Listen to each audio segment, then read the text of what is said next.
Do you have an idea for a product or book? Or are you ready to go beyond in-service presentations? Well, how do you get started? And what if you don't have any business experience at all? Well, I have some great news for you. I'm Mei-Ling Chan, and I'm getting the nitty-gritty stories from parents, teachers, therapists, advocates, and people with disabilities who have created successful businesses, and they're sharing their intimate stories with you.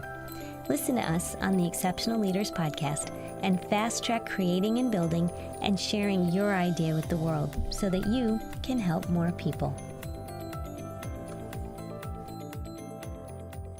Please listen carefully. What is communication? The act of taking a thought from my head and putting it into your head. Essential behavior of life. We have the both blessing and responsibility of trying to foster. It's the strongest way for two people to convey information to each other. Usually what I have in my head to the outside world. Draws us out of ourselves, draws us into that relationship, builds up our families. Without it, we'd be lost. I think it's the ability to share your innermost feelings and thoughts with others. Whatever it is that we do to express intent and achieve an impact. Communication is the ability to express your needs, wants, frustrations, and desires to anyone that you feel needs to have that information. Welcome to Speech Science, episode 73. Speech Science, proud members of the Exceptional Podcast Network. Make sure you check out our website, speechsciencepodcast.com. That links you directly to our network friends at XPN, and also check out our Patreon, patreon.com/MWH Production. And we always want to hear from you. So it is 614-681-1798 or speechsciencepodcast@gmail.com. And I am excited because this is the ASHA Elections special. So we're going to get political, kind of. But first, I'm always joined by the one and the only Michael McLeod in Philadelphia. What's up, buddy? How is Philadelphia treating you this week? Philly is great. The weather's been great. Things have been going well. The clinic's been real busy. So I've been enjoying myself. And if you're wondering why Michael sounds like he has dulcet tones, it's taken us 35 episodes to figure out how to fix that microphone. Michael, you sound beautiful. I feel like I've always sounded this way, but now it's just coming across the airwaves. That is true. Now we can hear it. That's right. And down in the Bluegrass State, one of my oldest speech therapy friends, Michelle Wintering. Hi, Matt. And as you just pointed out, how Mike sounds so fabulous. While you were figuring that out, I managed to break mine. So sorry, mine does not come through so well tonight. I was going to say, you got to love, I would say live radio, but this is as close as we get to live at this point. So that's very true. How are things treating you down in the Bluegrass State? Well, I think I need to go buy a new microphone. No, I'm doing well here.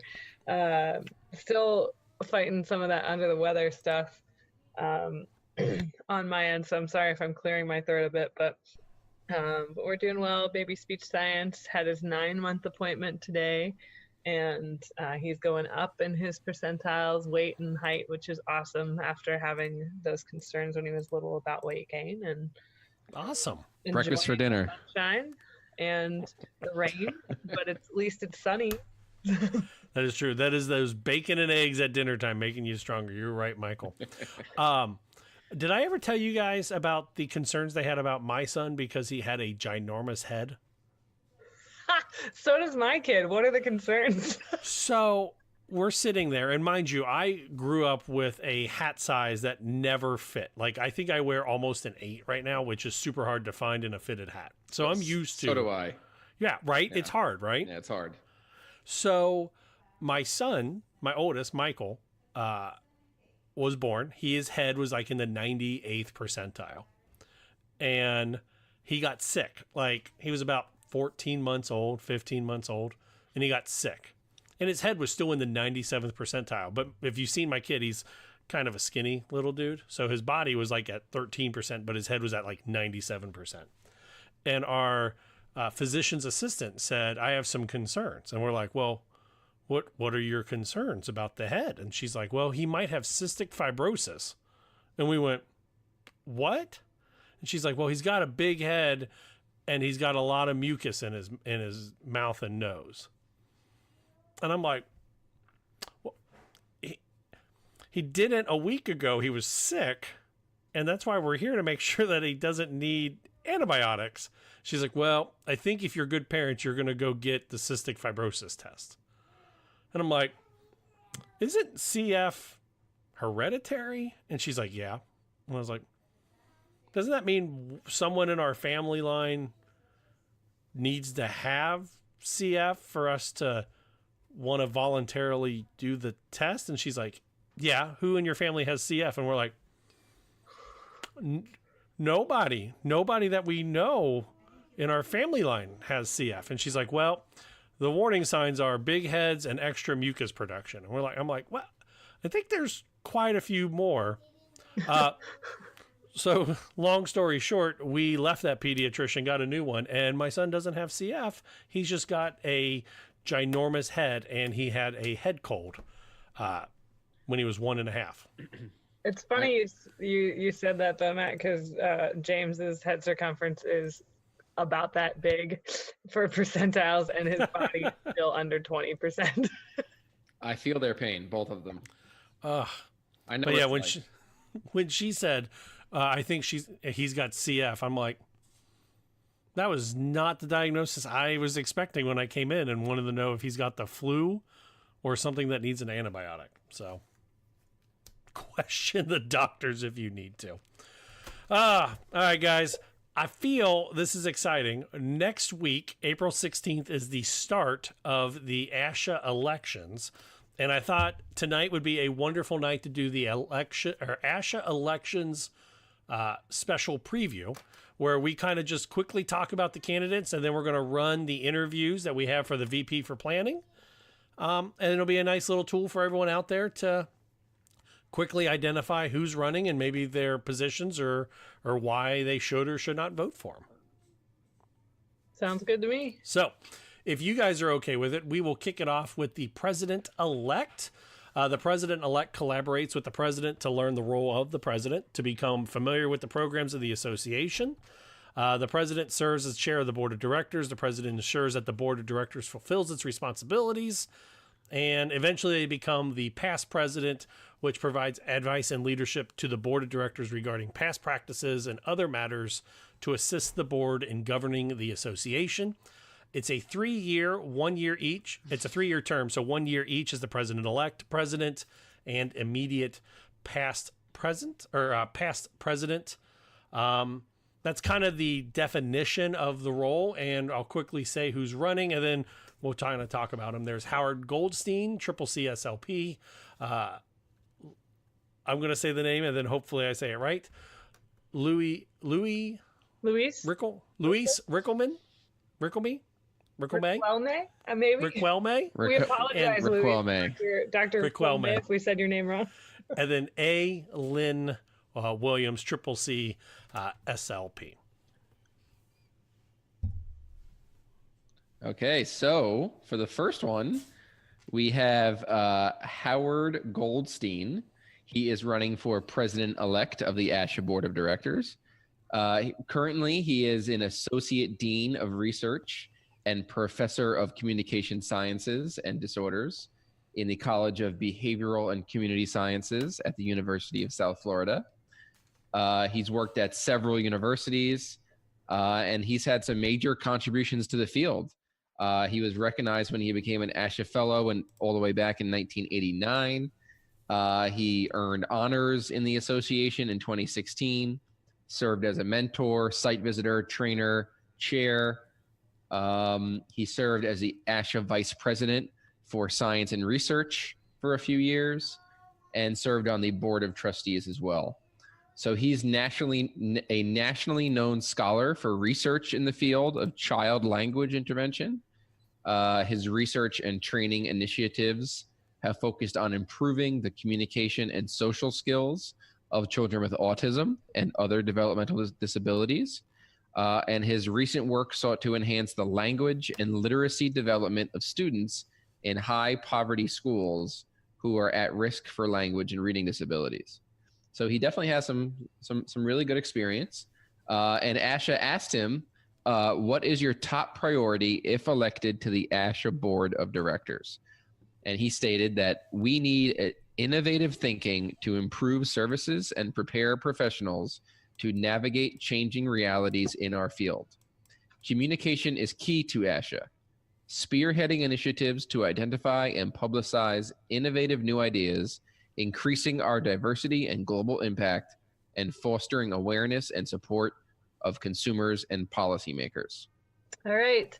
The second candidate we have is, and again, we apologize in advance if we are saying his name incorrectly, but Dr. Luis F. Riquelme, Triple CSLP, Director of the Center for Swallowing and Speech-Language Pathology at New York Presbyterian Brooklyn Methodist Hospital.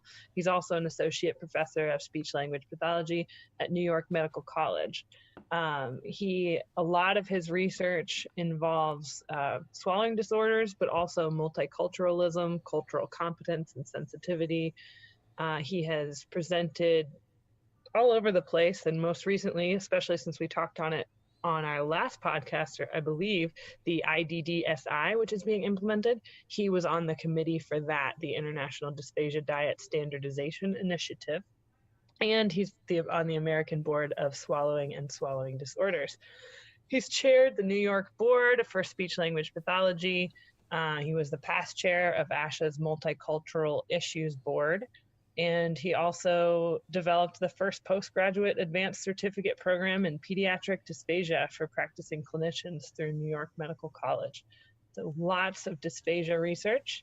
And his big focus was that same question that Mike mentioned, the top priority if elected to the ASHA Board of Directors is representation. So Dr. Riquelme said, ASHA's strategic plan outlines a comprehensive approach to achieving our mission, our vision and mission. But to make a plan meaningful to all members, we must focus on representation. And that includes cultures, ethnicities, lifestyles, belief systems, and preferences. We also must feel represented for what we do. So it seems that he really wants to encourage representation and increase the diversity of our clinical expertise and also the clinicians we have. And our third candidate is A. Lynn Williams, PhD, Triple CSLP. Dr. Williams is employed at East Tennessee State University as the Associate Dean for Academic Affairs in the College of Clinical and Rehabilitative Health Sciences and professor in the Department of Audiology and Speech-Language Pathology. She's got a strong interest in the impact of communication disorders as examined through the International Classification of Functioning Disability and Health and of the World Health Organization. Recently, she has served as the ASHA Vice President for Academic Affairs from 2016 to 2018. She was an ASHA Convention co-chair back in 2014. She's the editor for the Language, Speech, and Hearing Services in Schools and the American Journal of Speech Language Pathology. She has a strong track record of more than 175 publications and presentations. She'll also be inducted into the National Academy of Practice as a Distinguished Fellow in 2019 and was named an ASHA Fellow in 2006. She was inducted into the West Virginia University College of Human Resources and Education Hall of Fame back in 2004 and was an Erskine Fellow at the University of Canterbury in Christchurch, New Zealand in 2011. Her top priority, if she was elected to the board of directors, she says, what do we mean when we say that effective communication is a human right that is accessible and achievable for all?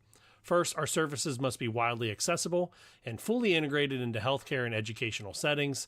Second, there must be adequate and appropriate reimbursement for our services. Then we must work for expanding awareness of the value added by our professions in interprofessional collaborative practice in healthcare and education.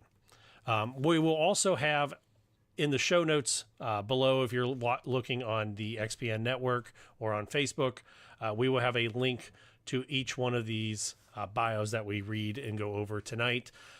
I think it's important that you pick somebody as your president-elect that represents who you feel strongly represents you as a clinician.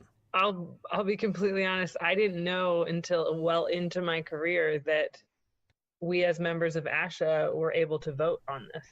Yes. And so that's my own naivety, but I'm hoping maybe this can be informative for a lot of people with their Cs and ASHA members out there. Yeah, these are three very, very highly qualified people. Just reading their bios and all they've done throughout the field, it kind of makes me wonder what I'm doing with myself. Right. Immediately as we're reading these, I go, "Oh, I couldn't do this. There's no way I could do this."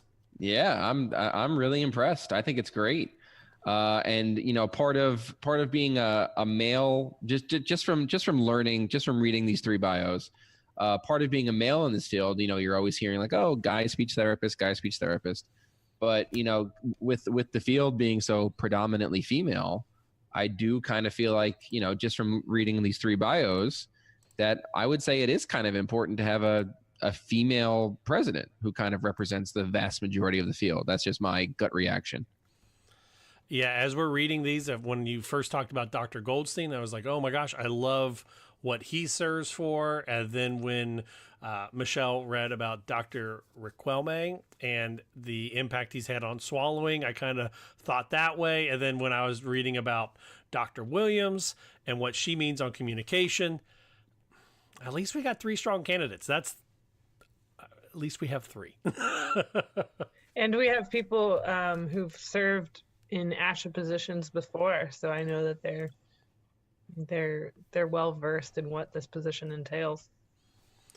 And if you're expecting one of the three of us to say who we're voting for, I think we decided in the pre-show that we're not going to do that. Is that correct? I'm going to do a write-in for Lucas Stuber. And one of the reasons that we're choosing not to tell you who to vote for is that we do feel that all three of these candidates, all 9 candidates that or 12 candidates we're going to talk about tonight or today, are important, and we do feel that they would be qualified for the field. We do not want to persuade or sway any votes one way or the other because we want to be friends with no matter who wins. Wasn't Elizabeth Warren an SLP?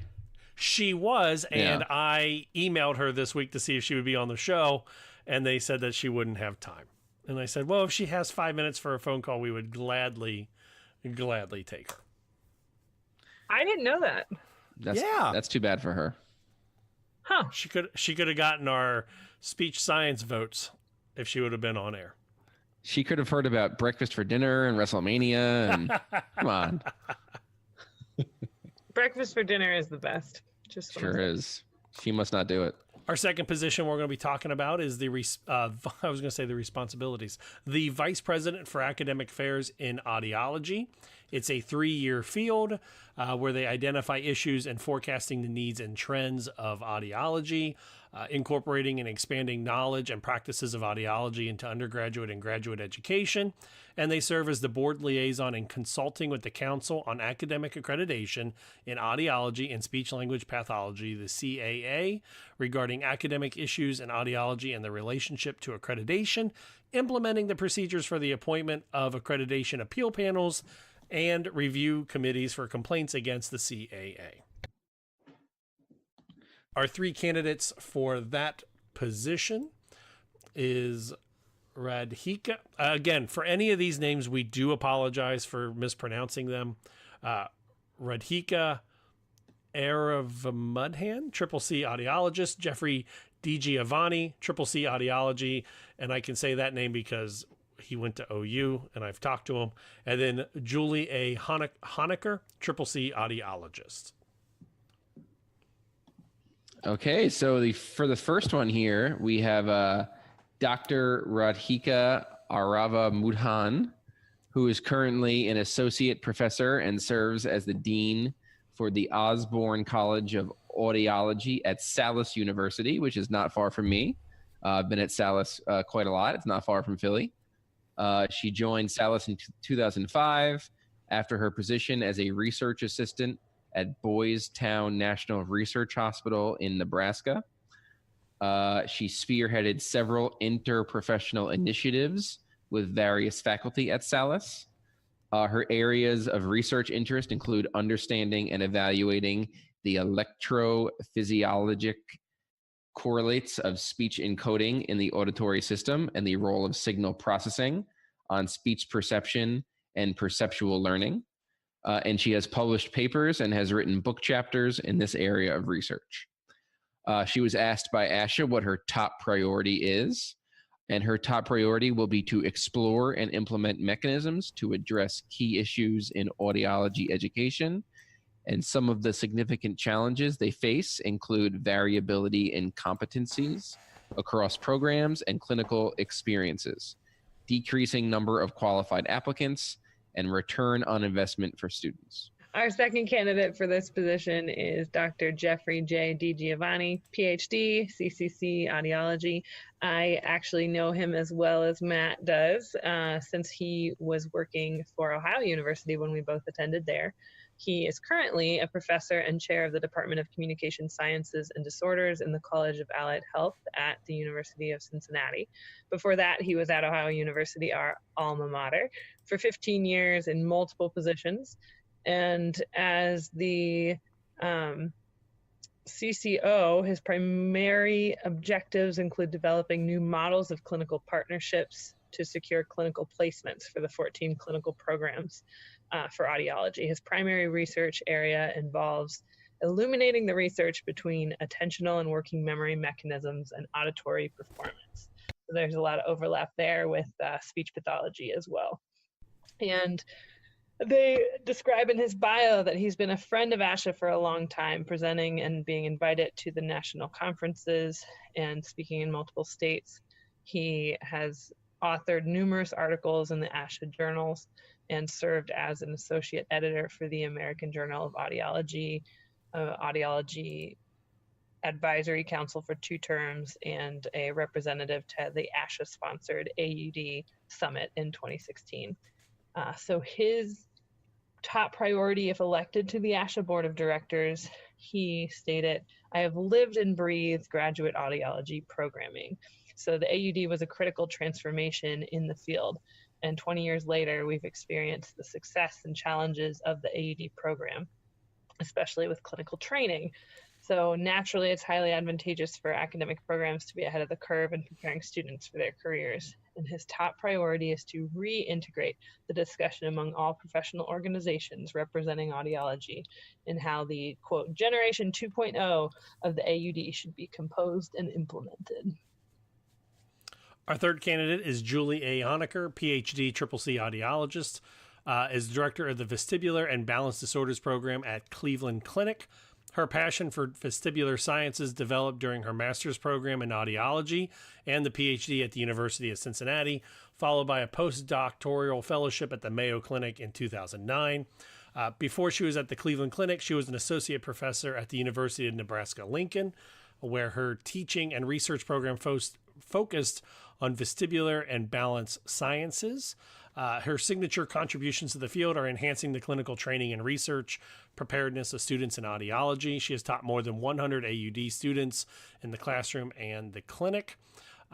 She was an active volunteer for ASHA, including being a member of the Academic Affairs Board, the National Advisory Committee for the Audiology Praxis, the Convention Program Committee, and the ASHA Ad Hoc Audiology Scope of Practice Committee as well. Her top priority, if elected for the Vice President of Academic Affairs and Audiology, is to address the critical issues facing student education. 1, promoting research opportunities at the undergraduate and graduate level. 2, addressing doctoral level shortages in the field. And 3, working closely with the Council of Academic Programs and Communication Sciences and Disorders and ASHA to address discrepancies in our training programs to promote improved clinical competencies. So again, those are the VPs for audiology, the academic affairs in audiology. And again, we will have the links up in our show bio and our show notes.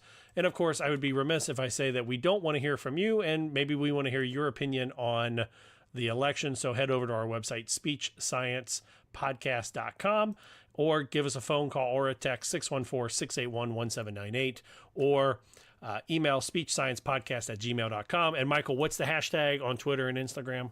That is hashtag SSPod. So, hey, do we have any shout outs? Didn't someone tag us on Instagram there, Mike? I think she did. Do you guys have it? Do you guys remember who it was? I think it was someone who was like making something. Let me try to find that. I do not. While you are looking that up, I will say that when we did our live episode, the Talking with Speech Science about the ASHA AAC accreditation, the texting into the phone number worked like a dream, and we got over 50 text messages during a 45-minute live session. So, Michelle, you found it? I've got it. So, Nice. A shout out to one of our listeners. Username on Instagram is Vedeku, so VEDEKU 90. She or he said, "Tonight I craft, drink beer, and listen to Speech Science, catching up on an old episode." And they asked, "Where do we find our articles?" So I have a Google server, I guess. I don't know how you would put that, where I look for certain terms and they email them to me. That's where I get the articles that I pick. Michael and Michelle, where do you get the articles that you find? I find a lot of them from just various PhD level SLPs I'm friends with on Facebook. I'm a part of pretty much the network of SLPs that I'm always talking about. I feel like I'm always talking about on the podcast. Are always posting great articles and sharing great things. So I'm really getting it from a lot of the people sharing the most up-to-date current events. And for me, a lot of the same from social media. I've gotten them from friends and from even parents or patients as well who've shared news articles with me, recent news and ASHA and other links through research for speech and audiology. And when you are done crafting and drinking beer and listening to old episodes, make sure you go over to iTunes and give us those 3, 4, 5-star ratings. Michelle, it's an audio podcast, Michelle. No one can see your 5 fingers for the 5 stars. What were you saying, Mike? I'm just doing it over and over, and then hopefully it gets you to say it again too. 5 stars. Give us 5 stars if you like us. Yeah, I was just saying how nice it was for her to post that picture on her own page of her listening to us and giving us a shout out like that. That really that was very kind of her. That makes our day. Thank you. We do love the speech science fans. That is kind of why we do this. We do it because we do like hearing ourselves, but we actually like talking to you guys more than we like talking to ourselves. So definitely let us know what you are doing. The third office that we're talking about tonight is the Vice President for Standards and Ethics in Speech Language Pathology. It is a 3-year term.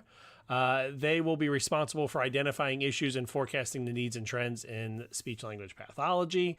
They're the board liaison and facilitating the activities of the Continuing Education Board to ensure that established policies on continuing education providers and continuing education activities are maintained, serving as the board liaison and facilitating the activities of Scientific and Professional Education Board to ensure that the established policies and procedures for the planning, coordination, and evaluation of all association-sponsored continuing education activities and products are maintained.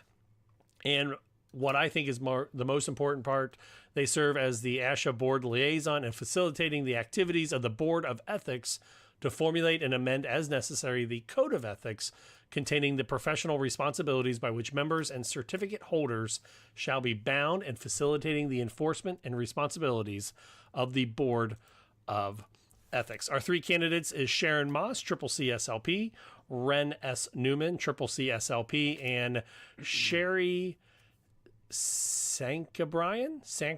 Again, I apologize for all the names that we've butchered tonight, Triple C SLP. And the invitation is out there for any of these people to come on and talk to us and teach us how to say your name correctly. That'll be the first question. Tell us how we said your name wrong, and then talk about your position. Michael.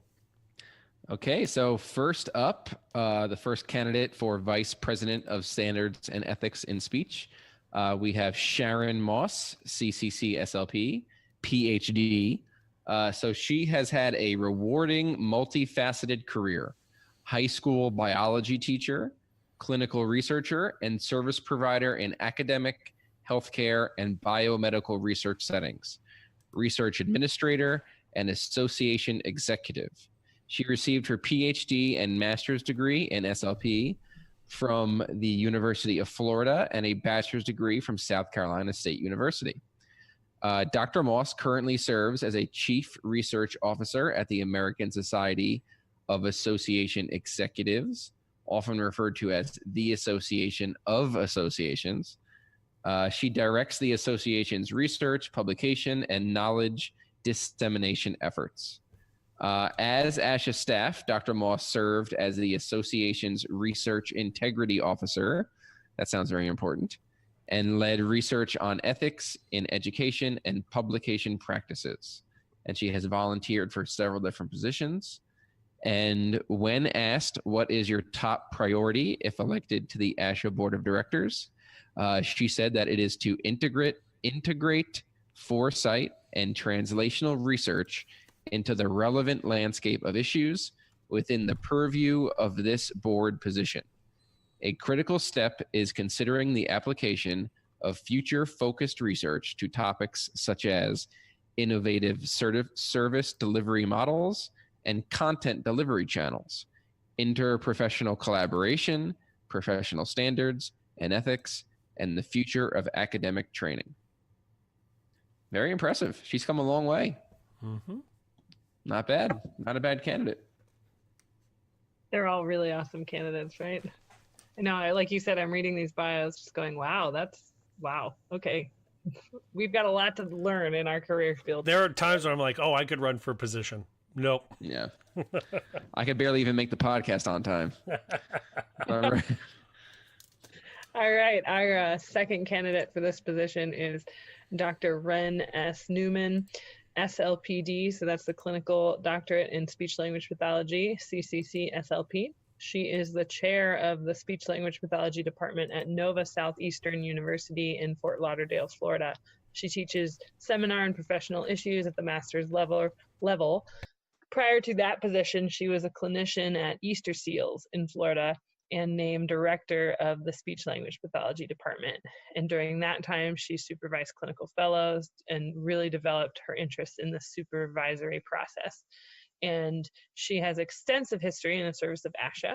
She served on the Council for Clinical Certification, was the editor of what was then the SIG 11 newsletter, which is Administration and Supervision, SIG 11, and coordinator for SIG 11 in 2005. She's been a member of the ASHA Academic Affairs Board, Board of Ethics, the Ad Hoc Committee on Guidelines for the Clinical Doctorate in Speech Language Pathology, Ad Hoc Committee on Governance Review. So a lot of experience on committees within ASHA itself. And she has recently authored a chapter on ethics in a clinical education book, Supervisory Process in Speech Language Pathology and Audiology. When asked what her top priority, if elected to the ASHA Board of Directors, would be, she described it as, if elected as Vice President of Standards and Ethics, I recognize all the areas falling under this position are important. I believe the area of ethics becomes a top priority at this point in time, with the numbers of speech pathologists and audiologists growing. Concerns relative to ethical behavior will likely increase in number and significance. The requirement of 1 hour of continuing ed in ethics for certification maintenance is a step forward, but consideration of additional ways to promote the importance of ethical and legal behavior is of particular importance, as areas of practice such as patient-client privacy, changes in healthcare, increased utilization of social media become more complex. Our third candidate is Sherry Sancibrian, CCC SLP. She's an ASHA Fellow and a board-certified specialist in child language and language disorders. She was the 2008 convention co-chair for ASHA and has chaired a variety of convention topic committees and has participated numerous times as a convention committee member. She also served as a member of the Scientific and Professional Education Board, Legislative Council, Strategic Leadership Team, and Coordinating Committee for the Vice President for Speech Language Pathology Practice. She's also a former president of the Texas Speech Language Hearing Association, the Texas Speech Language Hearing Foundation, and the National Council of State Boards of Examiners in Speech Language Pathology and Audiology. She served on the board for the Council of State Association Presidents and has served as a member and chair of the American Board of Child Language and Language Disorders. She's a frequent presenter for continuing education events on a variety of topics, including but not limited to ethics, autism spectrum disorder, parent-professional relationships, school-based services, executive functioning, and language therapy. She's also authored ASHA webinar on treatment of speech sound disorders and was the subject matter expert for speech sound disorders portion of the ASHA practice portal. Her top priority, if elected, is to ensure that ASHA continues to offer members a career-long learning path. That path should support novice practitioners trying to solidify core knowledge and skills, and more experienced providers who choose to pursue specialty certification as a way of validating their expertise in a particular area of the practice. If the CCC is to remain the gold standard for speech-language pathology services, ASHA must provide members the tools to engage in continuous self-evaluation, deliver culturally competent services that improve functional outcomes, supervise others in an ethical manner, contribute effectively to interprofessional teams, embrace and implement emerging technologies, demonstrate their value in rapid changing education and healthcare environments, and improve their knowledge and practice over the course of a career. So those would be the three candidates for Vice President for Standards and Ethics in Speech Language Pathology. Very qualified candidates. I'm very impressed. There's definitely a lot of, for those of us that are in one school all day or one sniff all day, it's easy to kind of lose track of how many incredible SLPs there are out there. But, besides, not saying the ones that we work with aren't amazing, but there's some incredible high achievers out there, and these ones running for board, they're running for it for a reason. They've clearly done a heck of a lot in their careers. And again, it takes about 3 minutes to vote, and the elections open up on April 16th. And every week that we do an episode, we will at least make a mention of it and put a link down in our show notes, because I don't know about you guys, but I do feel it's important that if we complain or comment or critique something ASHA does, then it is our responsibility as members to vote for somebody. Because if we don't vote and we just critique, nothing actually ever gets done. Vote or die. Well, not sure it's that serious, but it's old school. When we come back from break, we will be playing the interviews for our Vice President for Planning. You're listening to Speech Science.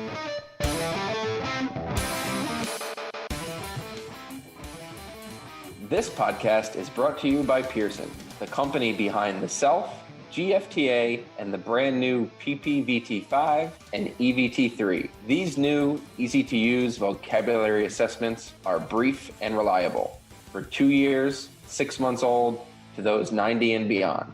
Learn more about these new tests at pearsonclinical.com/exceptional.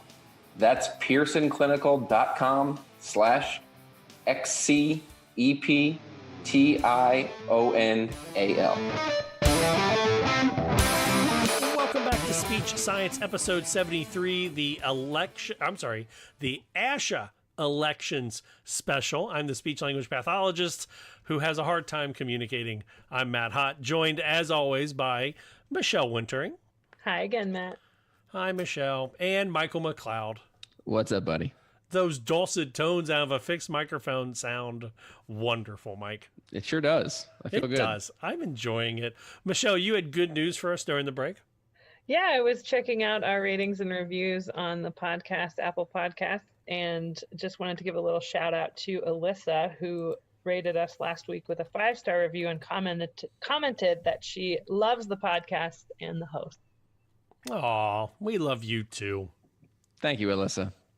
I will say this is pretty cool, and maybe it is tooting our own horn a little bit, but we have been in the ASHA, or not the ASHA, wow, my brain is already there, the iTunes top podcasts for education for the last 7 weeks, I believe, and educational tech since almost December. So that is all you, the listeners, keeping with us, and we love you guys for it. So make sure you rate and review us, because that helps us out a little bit as well, because it is cheap to do the show, but it does cost a little bit of money, so it does help find advertisers. That's all. I just have to say that. And thanks for listening. And the more you interact, the more fun it is for us and for you. So that's 100% true. Michelle and I had a wonderful time interviewing the candidates for the VP for Planning. The VP for Planning position, it's a 3-year term. It's facilitating the process of strategic or forward planning for the association. They facilitate the infusion of multicultural issues and populations in ASHA's program planning. They provide an annual progress report to the board of directors, and they serve as the board liaison in facilitating the activities of the Multicultural Issues Board, which is charged with reviewing, monitoring, and recommending association policies and actions on diverse populations as they pertain to students, professionals, and consumers. The 3 candidates for VP of Planning are Craig Coleman, Kathy Sofel, and Yvette Hyter. And instead of us reading about them, they will tell you about themselves.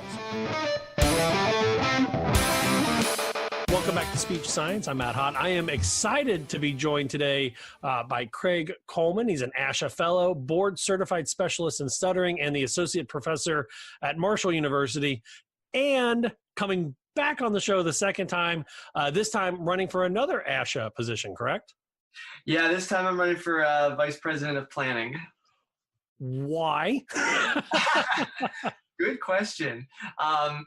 So, one of the things that really interests me about the Vice President of Planning position is that it's really the board position that oversees the strategic plan and also works a lot with building international relations. And those are 2 areas that I have a real strong interest in, especially the strategic plan aspect of it, because I think identifying the issues and trying to work on solving some of them that face the profession over the next 5 to 7 years is really kind of an exciting thing to look at. And also I really am enjoying over the last month or so of kind of, discussing issues with ASHA members and kind of getting a feel for what everybody is experiencing in terms of their needs and what issues we're facing. And so I think it's an important position.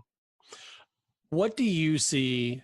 We're going to get more into the elections in just a moment, but what do you see as the number one issue currently for both speech paths and then maybe audiologists as well?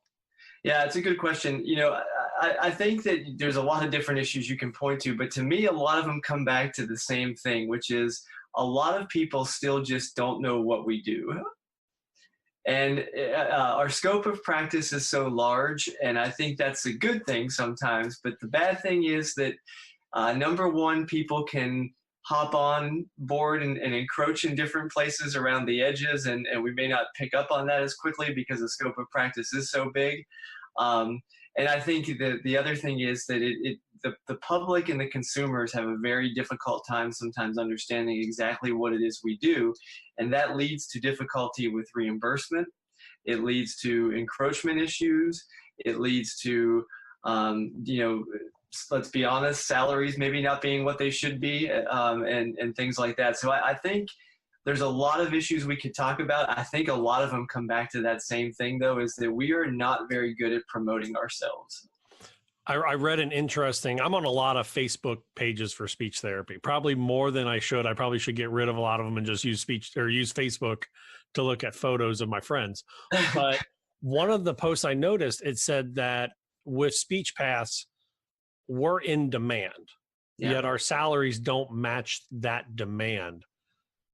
How can ASHA help with that? And then is that, because sometimes for me, I feel like that's a us issue on the front line versus a national issue. And some people say, no, that's a national issue. How does ASHA factor into something like that? Well, I think a lot of that has to do with how do you go about solving supply and demand issues and addressing them. I mean, because you're right, we've been in demand for a number of years, and you've heard about shortages, but certainly the salaries have not increased the way a profession should when they're in such demand. And I think part of that is, we are always kind of playing around with using support personnel and how we're going to go about using support personnel. And, we're trying to solve issues that way. And we're talking about, not having enough people in one sense, but then we continue to expand the scope of practice in the next sense. And, I think we have a bit of of a problem, in that we've gotten so large right now as professions in audiology and speech language pathology. I think ASHA has somewhere close to 200,000 members now. And that's almost doubled since I got into the professions, and that was 19 years ago in 2000. So, I mean, that's a very short time to increase that much. And so, you know, I think part of the issue is going back and looking at, is historically the model we've had for training, promotion of the field, meeting supply and demand issues, is that working for us still with the numbers that we have now? And, you know, what can we look at in terms of our role moving forward? And, you know, there's been a lot of talk lately about this issue of working at the top of your license, right? And so, you know, that term basically means that you're not doing the things that, you know, maybe somebody who is a support personnel or an SLP assistant can do, but you're doing things that only a licensed and certified professional can do. Now, I think that all that discussion is really good, but I also think that if we're going to promote that, which I hear ASHA promoting a lot, I think we have to specify for the public what that means, because there's a lot of people in our profession who don't know what that means, and rightfully so. So I think, like, when you're going to promote that to employers, for example, or, you know, to the public, and you say, well, we're going to work at the top of our license, you're going to get a lot of quizzical looks of what exactly that means. And so I think working at the top of the license is good, but I also think there needs to be discussion on, when you're working at the top of the license, that means you should be getting improved reimbursement. That means you should be getting improved salary. That means you should be getting improved working conditions, because you are working at the top of your license. You're a board certified specialist in stuttering. I just saw, I believe it's SIG 12, that they're looking at the introduction of the board certified AAC specialist, or specialist in AAC. We're actually going to be doing a live show on March 31st, co-sponsored with Talking with Tech, talking to Chris Bugagi and Rachel Madel about that. There's a lot of opinions about, is that good or is that bad? Yeah. In our field, should we be looking at more of those board certified specialists, or do we look at moving the SLP from the master's to the PhD? You know, it's a really interesting question. I think it's going to be a really difficult transition in speech language pathology to move from a master's requirement to a clinical doctorate, and like audiology did, because our work settings are so different. You know, in speech language pathology, you have about 55% of SLPs that work in the public schools, and that's a tough sell to get departments of education to say that they're going to be on board with requiring a clinical doctorate, because it's tough to get a lot of them to stay on board with requiring a master's degree. So, you know, I don't see that move happening anytime soon, to be quite honest. And I think that we have to look instead about how we can be creative with that. And I think the board certification is a way to do that. You know, now I do think we have to be a little bit more mindful with the board certification of what it means. And again, helping the consumer and the public see what it is, you know, because somebody can call themselves, for example, a stuttering specialist without being board certified. And, you know, that's a problem. I mean, you know, so if you're going to create these things, you have to put some teeth behind it, number one. And number two, you have to have public awareness campaigns that promote the certification. Because, you know, I'll give you an example. In stuttering, when they first started this program in stuttering, I think it was right when I was coming into the field. I think it was in the year 2000, 2001. They grandfathered 300 specialists in just so they could be the mentors. 19 years later, we currently have 156 board certified stuttering specialists.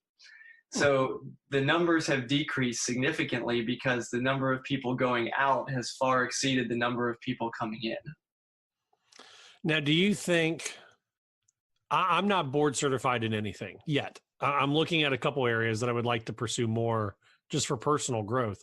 Sure. But do you feel that it looks at, or it creates more of a opportunity or a blockage? Because I look at it as, for me, if I want to prove that I'm really good working with dysphagia and home care, I need to really look at that board certified in dysphagia.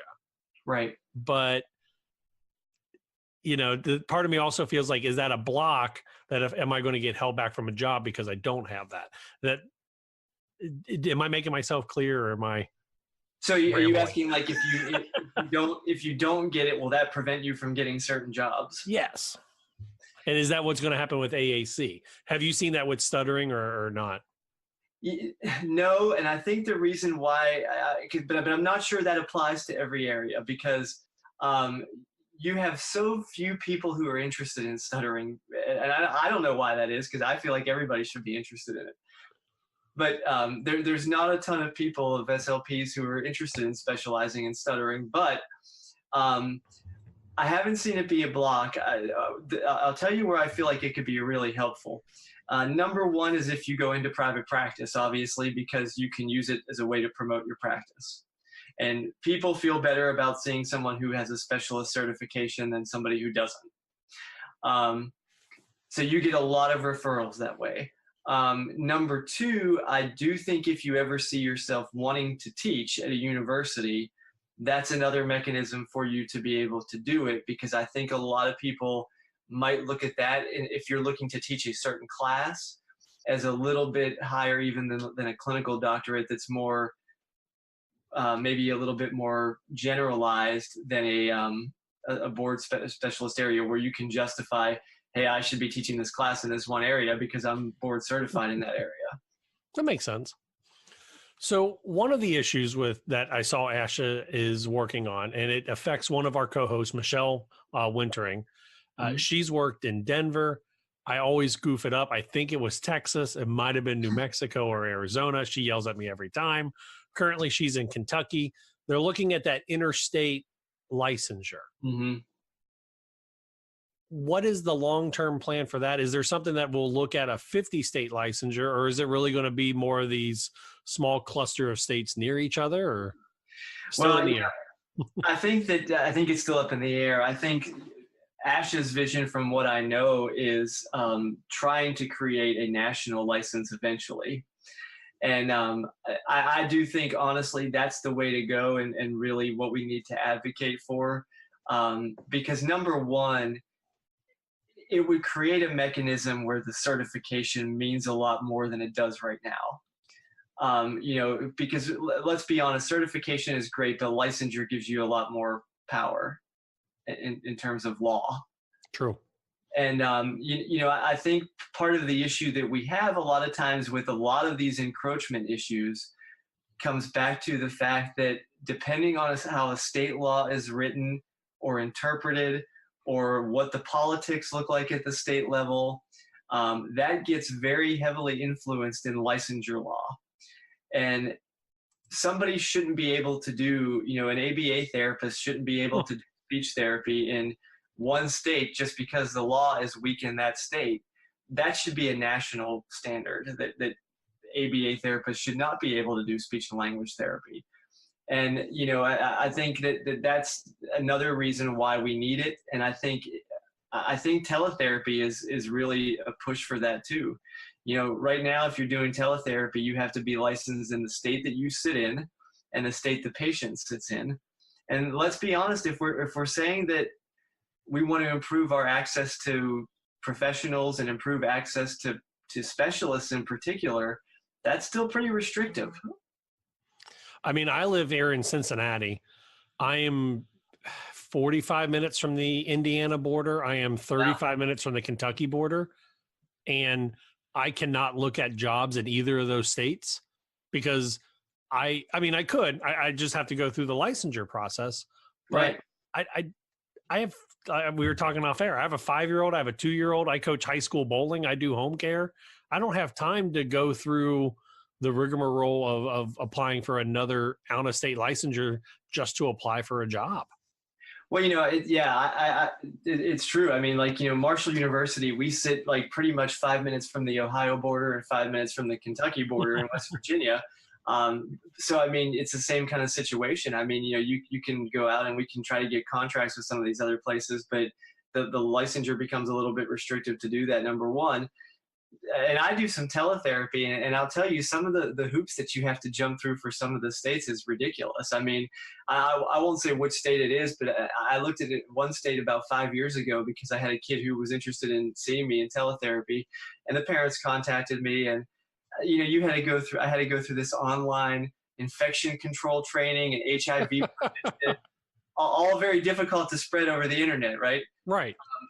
And so, it was like, nah, I'm not really into spending, 12 hours and doing this stuff to work with, one kid. And, you feel bad about that, but there needs to be a little bit more of a common sense approach there.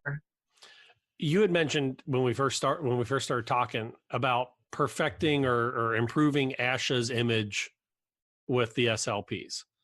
Yeah. And I know you should never read the comments, but reading the comments of a Facebook page, there's people that love ASHA that will carry the flag until the day they retire. Right. And there are people that will fight ASHA over the simplest ideas. Right. I remember the viral marketing video about renewing your dues. Yeah. And they there do was at the national office. Yeah. And some people were like, this is great. Thank you for the reminder. And some people said, oh, this is the biggest waste of my dues. Why do I pay? Right. How do you see yourself reaching both the people that will carry the flag for you no matter what? Right. But also looping in those people that maybe don't see the value of the ASHA Cs, that don't see the value of paying that. And I guess I should say, full disclosure, as I just asked that question, ASHA tapped me for the Power of the Seas ad campaign or something. So if you Google my name, that is up there. But it's a legit question. How do you loop both the people that will carry the flag and the people that will shoot the flag bearer? Well, I think part of the thing is you have to get to why people feel the way they do. And, I read the comments as well. And, I think a lot of times if you've had experience working on committees or things like that within ASHA, you really see how much ASHA does for the profession and for us as speech language pathologists and audiologists. However, I'm not sure that's always communicated in the best way. And, I think they've gotten better about that. But I don't know that people know where to see that at all the time. Unless you're plugged in. And, so I really feel strongly that, part of my mission, if I win this election, is to improve the communication with the membership. And I think this is the perfect position to do that with because it involves planning. And anything that involves planning, you have to know what issues people are facing and, what issues the members feel are important. And so I would really try to do something where, once a month, for example, we have Facebook chats or we go to different social media platforms and, I can talk about what's going on and people can ask questions about, what issues they're facing and discuss those, because I think you have to create a mechanism where people feel connected. And, this goes back to the problem with the election, Matt, to be honest. And the election problem is that people don't vote. I mean, you look at the percentage of ASHA members who actually vote in the elections, it's something like 3%. And that's an incredibly low number because I think people feel disconnected and we have to work on getting better at that. And I'll be honest, I actually forgot the elections were coming up until we started talking about who we wanted to interview as candidates. Yeah. And I'm plugged in. I'm an ASHA SEAL. I'm plugged in. I'm doing the show, trying to come up with topics. And even then I was like, oh, it opens up in about, we're recording this on the 20th. This will go live next week. I believe elections open up the first week of March. I'm sorry, April. Yeah, April. I think it's the first week of April. But yeah, it's first week of April. But yeah, you're right. I mean, like, you get a lot of reminders, and that's something that I don't think is ASHA's fault because they send a ton of reminders during the election process. So I don't think it's an issue with people not knowing the elections are going on. I think it's people don't care. Fair. And they don't feel connected to the candidates. And that's one of the things, like, I mean, I'm trying to do now as a candidate by trying to get on as many of these as possible and do my own things to kind of get get to people and pull them in and find out what issues are important to people and talk about those. To let people know where I stand as a candidate. But I think that's something that if I'm elected, that I really will try hard to do is to improve that line of communication so people do care and they feel like they're invested. I've got one more candidate question for you. Then I do want to get more get to know you questions. Okay. You're an associate professor at Marshall University. Correct. How do you think that either helps you or gives you an advantage to know what, for example, I'm doing in home care or when I'm working in the school system? Do you think that gives you an advantage because you're working with the kids, young adults, before they move out there? Or do you feel like that's a little bit of a hurdle? I think it can be both. I think that one of the reasons why I am trying to reach out to so many people is I need to know what the issues are in the trenches that I don't know about. And, that's a really important thing, I think, as a candidate to learn about. You can't go into something thinking that you know everything. I'll be the first one to tell you, my clinical background was at a pediatric hospital. I worked at Children's Hospital of Pittsburgh before I took my position at Marshall 7 years ago. And so I'm very familiar with issues related to pediatric outpatient care, to hospital settings, to those things. But I'm really trying to work hard to find, for example, what issues people in nursing homes are facing, or what issues people in schools are facing, because I don't know that. And I can think I do, but I think it's better to hear that from people who are directly in those settings. Well, I can tell you that here in the state of Ohio, we have a cap number of 80. And I started the year off with 115 students. So what happens if you have 115 and you have a cap of 80? I also sit as the OSLA schools rep, the Ohio Speech and Language Hearing Association schools rep. So I have to word this very delicately. But if I were to go to the state, ODE, Ohio Department of Education, and I report who it is, they'll say very nicely, "What's your name? What school district do you work in?" They'll then call the superintendent of that school and say, "Hey, Matt Hott from your school called and said, he's got 115 students. He's only supposed to have 80. Why is there a difference?" Superintendent says, "Oh, we couldn't hire enough people. We didn't have a good candidate. We had more people moved in, something." Right. ODE says, "Here's your waiver. Sign it. Don't let this happen again next year." And then I get a phone call from the superintendent saying, "Hey, why didn't you come to us first?" Right. Luckily, I can say in my school district, I went to my special ed supervisor, and said, "Hey, I've got 115 kids. Yeah, I need help." And instantly they got me down to about 75 to start the year off. But that's the process in Ohio. We feel there's no teeth in Ohio. Yeah. So let me ask you a question then. Yeah. Not to turn the interview tables here. What do you feel like in this situation? Because this is a really good example of, like, as a candidate, something you need to know about. What do you think in this situation ASHA could do to help make this issue easier? Because I'm sure you're not the only state that experiences this. I know so I guess I have more insider information than the typical school-based SLP.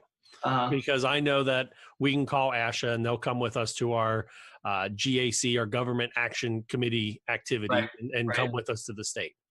But I think a lot of people don't know that that's even an option, that they don't know that they can get someone on the phone with ASHA. I mean, if I know I was just a regular school SLP that wasn't tuned in, I would say that I want to know, is ASHA going to call my senator for me? Will they write a letter in support of what we're trying to do at the state association? Will they show up if we invite them to the GAC? Right. I mean, that's what I would ask, and I kind of know some of those answers.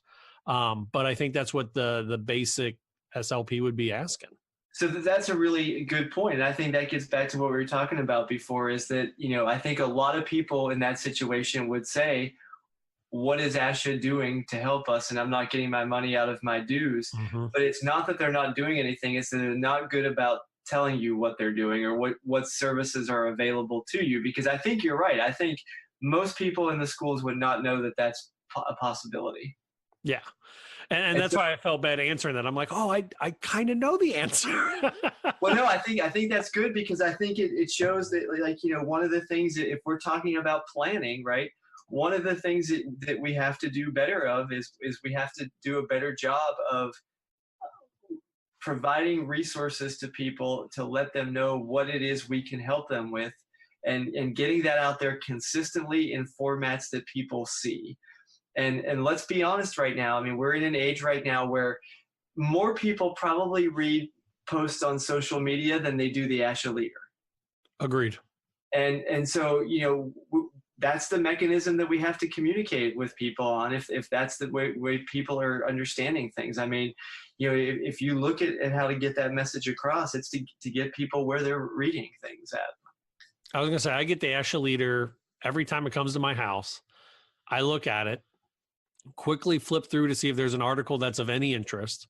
Right. If there is, I may take the 10 minutes to read that article, and then I move on my day. But if I'm trying to help my kids get to sleep, or, they're asleep and I'm just kind of sitting in the room, I might pull out my phone and scroll through, and then, I'm seeing something from every organization. I'm not seeing the ASHA Leader being posted. One of the really cool things I think for ASHA to look at doing would be, I don't know if you've ever used it before, but like at the convention, for example, they have that app. Yes. And if there was a way to move that app over to being like a full-time app where, you could be sitting at your doctor's office in a waiting room and say, hey, I really want to look up stuff on caseload right now. Let me type that into the app, and it pulls up, all of the resources that are available. Now, certainly you can do that on the internet, but I think if it's an app, I think you feel like you're more connected to it, and I think you feel like you have a way of communicating with the app sometimes versus a website. Agreed. You got my vote now. So, I know I said I only had one other question, but I just thought of this. You have complete control of ASHA. Somehow you take over all of ASHA. What's one thing that you wish you could make an immediate change on? That's a tough question. Again, I go back to I think we got to do a better job of promoting ourselves and talking about what we do. One of the interesting things I think is that ASHA does a really good job of telling stories of famous people who have communication disorders. Okay, so Gabby Giffords was a good one. There's a bunch of different examples out there, but really, really good always at that kind of thing. But we don't do a very good job a lot of the time at telling the story of the average person who has a communication disorder. Sometimes the famous people card doesn't play as well with the general population, though, because let's be honest, I mean, taking nothing away from Gabby Giffords or anybody else who is famous, they have resources that the everyday person doesn't have. True. And so, like if I'm watching something or I'm seeing an article written about like how this famous person worked with a speech pathologist, I'm probably more interested in the famous person than I am the speech pathologist. But if it's like, hey, this is the normal third grader who we see with a language disorder in the schools, and what an impact we've made on their life to the point where now they're functioning as a middle schooler or high schooler and able to make friends and communicate. That's the story that needs to be told, and it needs to be told to the public repeatedly in different ways to be able to highlight what we do, because there's such opportunity there. How many people go through their entire life where either themselves or a member of their family doesn't have a speech, language, feeding, swallowing, or hearing disorder in some capacity? I heard an interesting stat the other day that only 3% of people who need a communication device have a communication device. That's crazy. That's a crazy statistic. But yeah, no, just kind of like what you're saying, like I'm even thinking of the ASHAcertified.org, which is all about the power of the C's and the SLPs on there. Like I didn't even know that was a thing until they asked me to do it. And that's so who's going to it, right? Who's going to that website? Exactly. That's the one that should be put on Facebook every day, along with this. I love your idea, the story of the candidates, or not candidates, of our patients. Yeah. That's a wonderful idea. Like, because there's that Johnson & Johnson commercial where they show the nurse that gave the kid a communication device. That should be us. Right. Yeah, and the really interesting thing about that is, I think a lot of that, it gets to recruitment to some degree too. Like it gets to, improving the professions. It gets to reimbursement issues. It also gets to making sure that you're getting good people who want to be speech language pathologists and talented people, because people see that and they say, that's what I want to do. I want to go help somebody to be able to do that. And if we're talking about long-term solving shortages and things like that, we have to start looking at ways to do that where we're bringing in good people consistently. So Craig, let's get to know you for a moment. Let's meet the candidate. Who are you? What kind of family do you have? Why did you become an SLP? Let's start with those big three ones. Okay, so let's start with the SLP one, because I guess we'll work backwards from there, since that happened first before the family and everything else. So really interesting for me. I went to the University of Pittsburgh for bachelor's degree and master's degree. I'm from Pittsburgh originally, and I started off in pre-med. And then I ran into organic chemistry, and I said, I don't really like this that much. And so, I just started looking at some other health-related professions and kind of getting a feel for what I wanted to do. And I took a couple of classes in speech pathology late in my sophomore year, I think. And the rest was kind of history after that. I mean, I just got more and more into it and really enjoyed it. I enjoyed the coursework. I enjoyed, I really, as I got to do clinic things, like whether that was observing as an undergrad or doing clinic work as a grad student, I mean, that was really a catch for me. I mean, that was sort of like, yeah, this is what I'm meant to do. And then, I started working at Children's Hospital right after I graduated, and I kind of wasn't that interested in stuttering when I first started, and kind of got thrown into that a little bit. And again, it just sort of happened where I got more and more into it, and I kind of went on from there. I really enjoy working with people who stutter because of the counseling component that's involved. It's not just sitting down and doing some drill work here and there. Everybody has a story to tell, and everybody's story is very different. So it really kind of interested me to get more and more involved in it, and I really enjoyed the counseling aspect. And I feel like I learned a lot, and this could bridge the gap. I feel like I learned a lot as a person in working with people who stutter, and learned a lot of good lessons really early on in my young career about how it's really important to be who you are and not really care so much what other people think, because here I am working with all these people, and a lot of them are trying to do whatever they can do not to stutter. But there are people who stutter. And so a lot of what we were working on was, okay, yes, we can learn strategies and techniques, but part of it is this is who you are, and you have to be okay with that. And so I think that really helped to shape me as a professional and as a person. And I also think it helped me to be a strong advocate for people.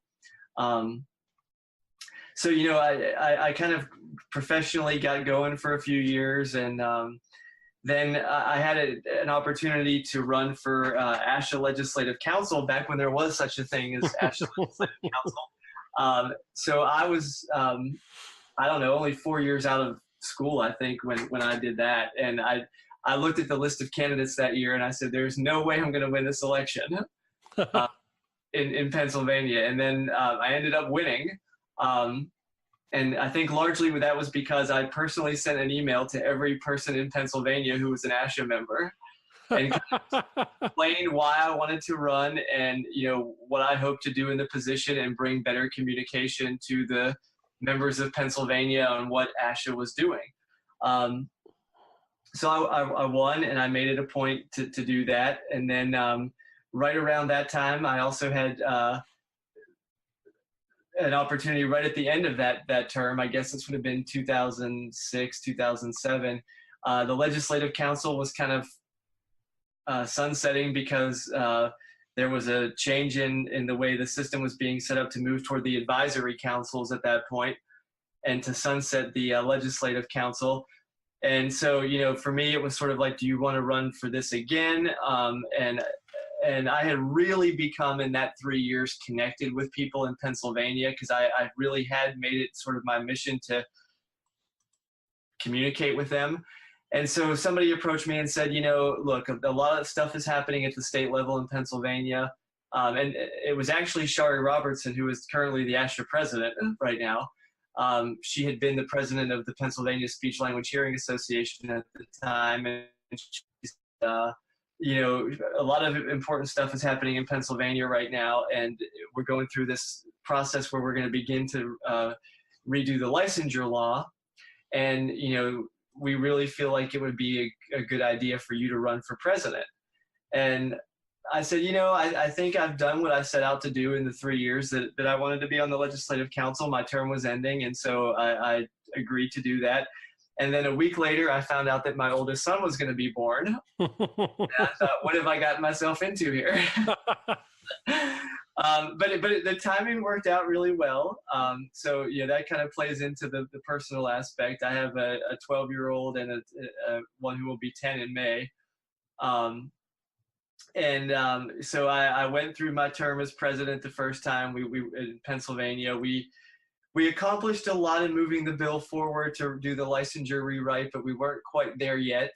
And so my term had ended, and I had kind of gone to do some other things, and for about a year, and then I got a call again saying, we really need you to come back for a second term, because we're close now to getting this done, but we need somebody with experience. So I agreed to come back for a second term, and eventually we got the bill passed and got it done.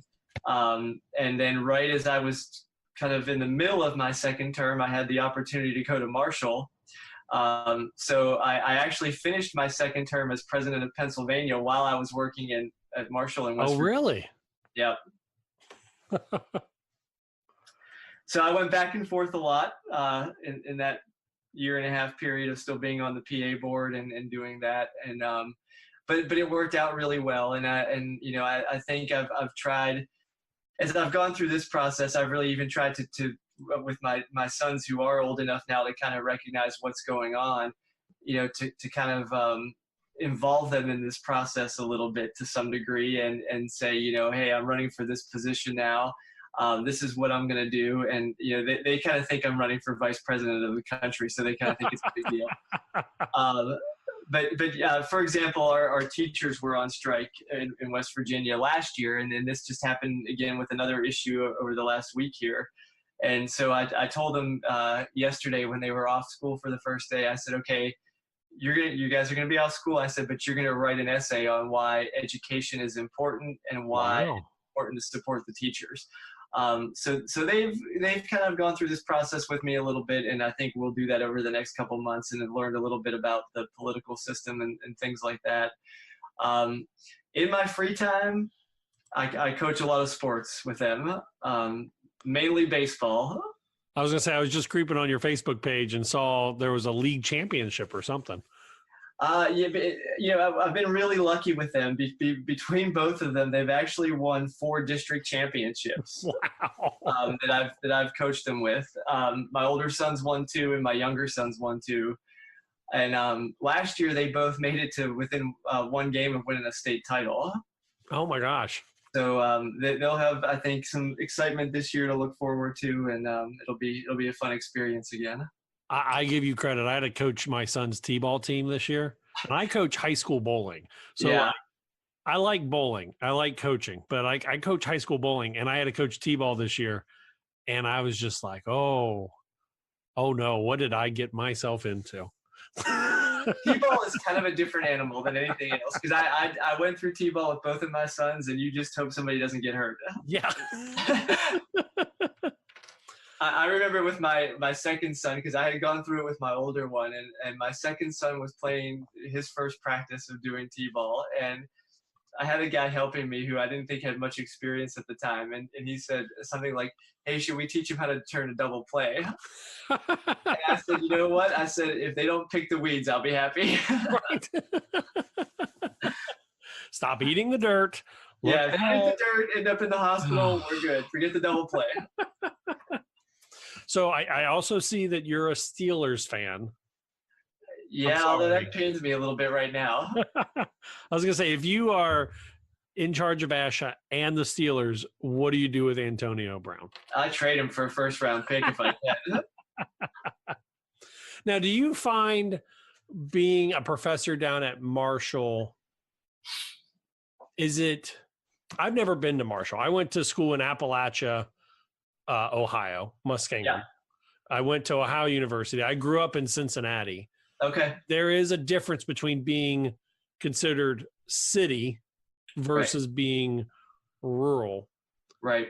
Do you, and my wife actually grew up just south of Pittsburgh, out in Houston, PA, which is near Washington, PA. Yeah, sure. I know where that is. Where that's at.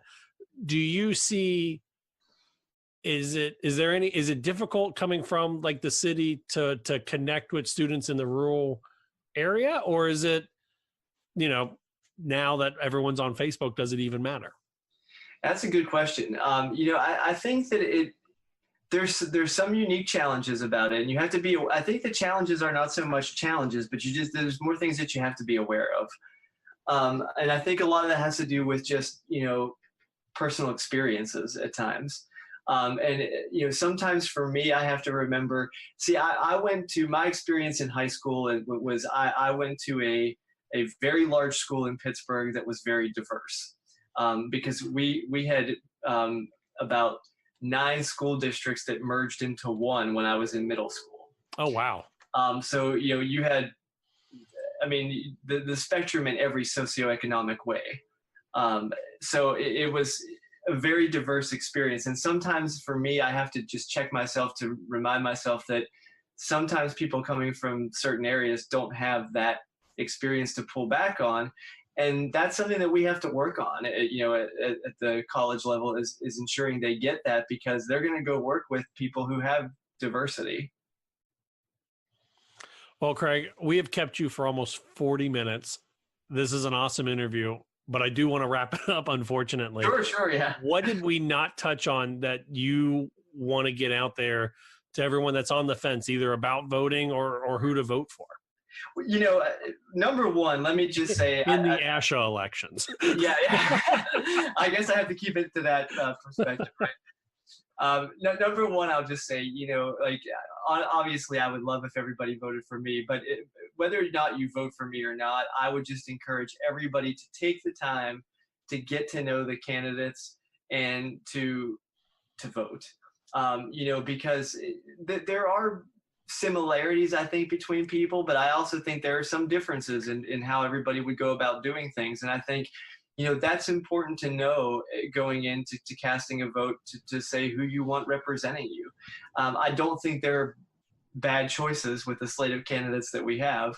But I do think that you have an opportunity to get to know candidates and to become engaged in the process. So I would really hope that everybody would do that and get engaged in the process. I think, for me individually, I am really, really trying to make this about better communication. And that's the 2 main areas that I really would like us to improve on are communicating better with the membership, so that the membership is more engaged. Not just that they feel more engaged, but they actually are more engaged.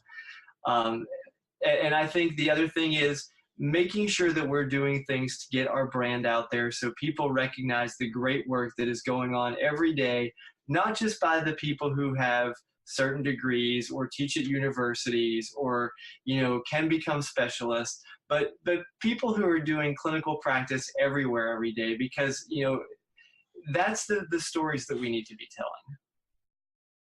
That's awesome.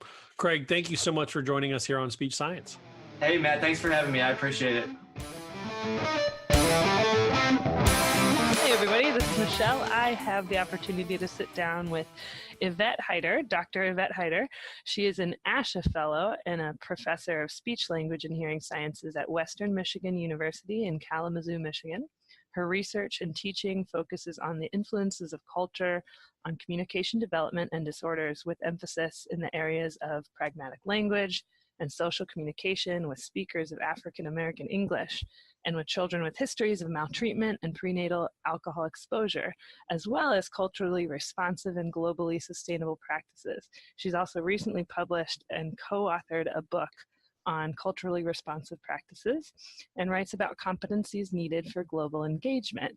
And why we have her on the podcast is because she is also in the running for a position with ASHA.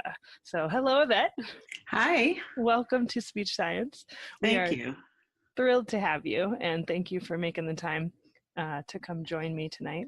Sure. You're recording, and I know this will probably go up in the next week or so, but we're recording on a Wednesday evening. And first off, can you just, what ASHA position are you in the running for, and why? I am running for Vice President for Planning. Okay. And I'm really excited about the opportunity to run for this position. As you know, strategic planning is sort of the backbone to any organization. And it's the position that where you can work with others to set priorities, to give direction in the way that the direction to the organization. You're guiding that direction. And it also includes, in this position, is planning, but also a liaison to the Multicultural Issues Board and to the International Issues Board. And I feel I have very strong skills in all three of those areas. You know, I've had 20 years of leadership and planning in national and international organizations. For example, I was chair of the Child Language Committee in the International Association for Logopedics and Phoniatrics. Mm-hmm. I was a coordinator for 617 of ASHA, which is the Global Issues and Communication Disorders, Communication Sciences and Disorders. And then that's always a mouthful, right? Right. Every title. Yes, and then communication science disorders, whatever we have. I have a strong record of multicultural work, a strong record of international work. I've co-chaired university steering committees on diversity and inclusion. I chaired a college committee on diversity and inclusion.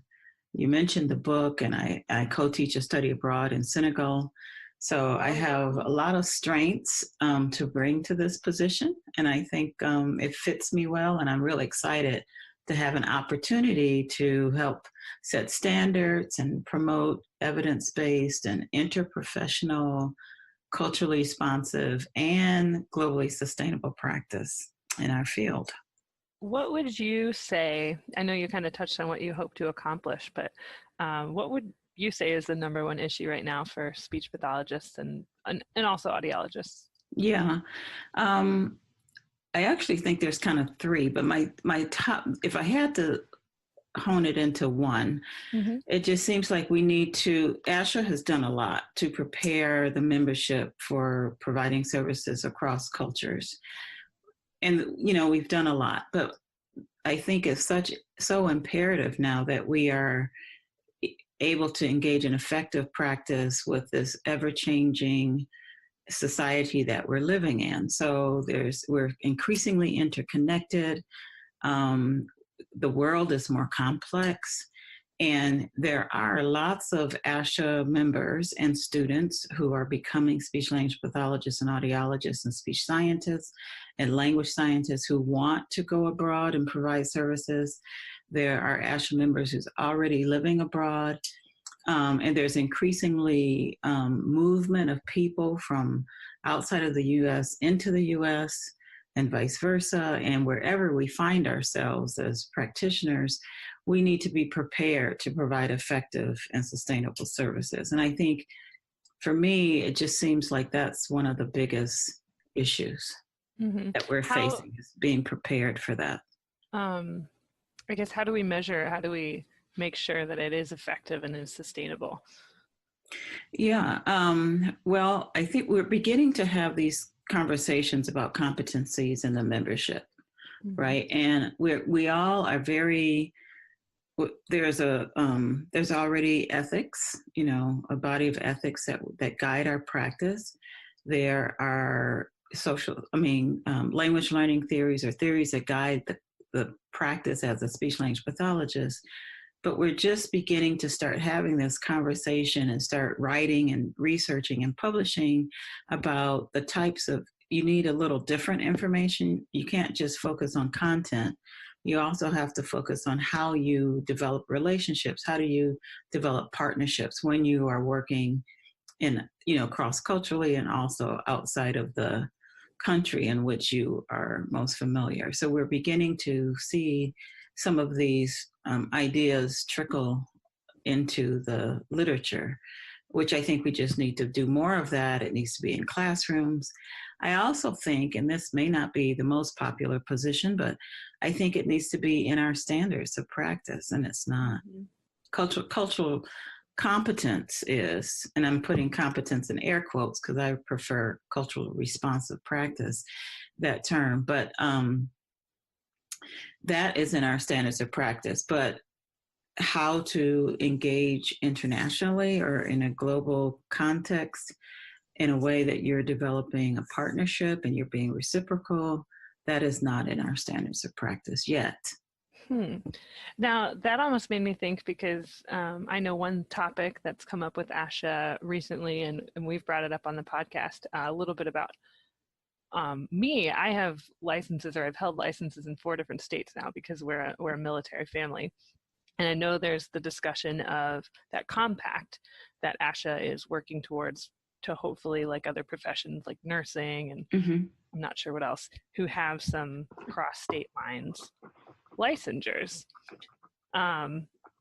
Is that applicable? Is that something that we can, I know other countries have different licensures as well, and you worked in another country. You said you take students to Senegal, but I'm not sure exactly the question I'm going for, but I'm curious how that can relate. Like, what is ASHA's role in that, just in our own country, but then also abroad?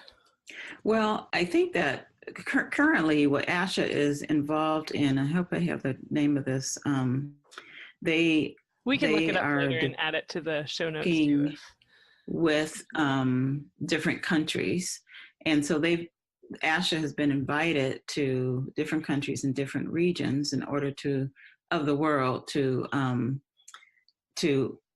help buoy, maybe that's the right word there, but to help kind of support the types of services that people who are already working in those countries would like to see. And so I know that so ASHA is doing some conferences, collaborative conferences in these different regions of the world. So that's one thing that ASHA is already doing. I'm not so sure there could be like a license that is the same, because the resources and the manpower is different.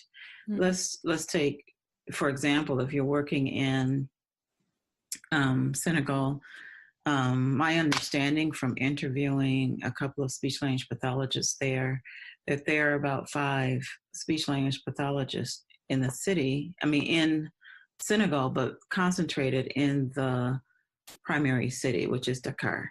When you think about going out into the rural areas, it's there's not much services being provided there because it's just difficult to get to. There aren't people there. And so we really need to think about how practice looks different. It's not going to look like it does in the United States, and it shouldn't.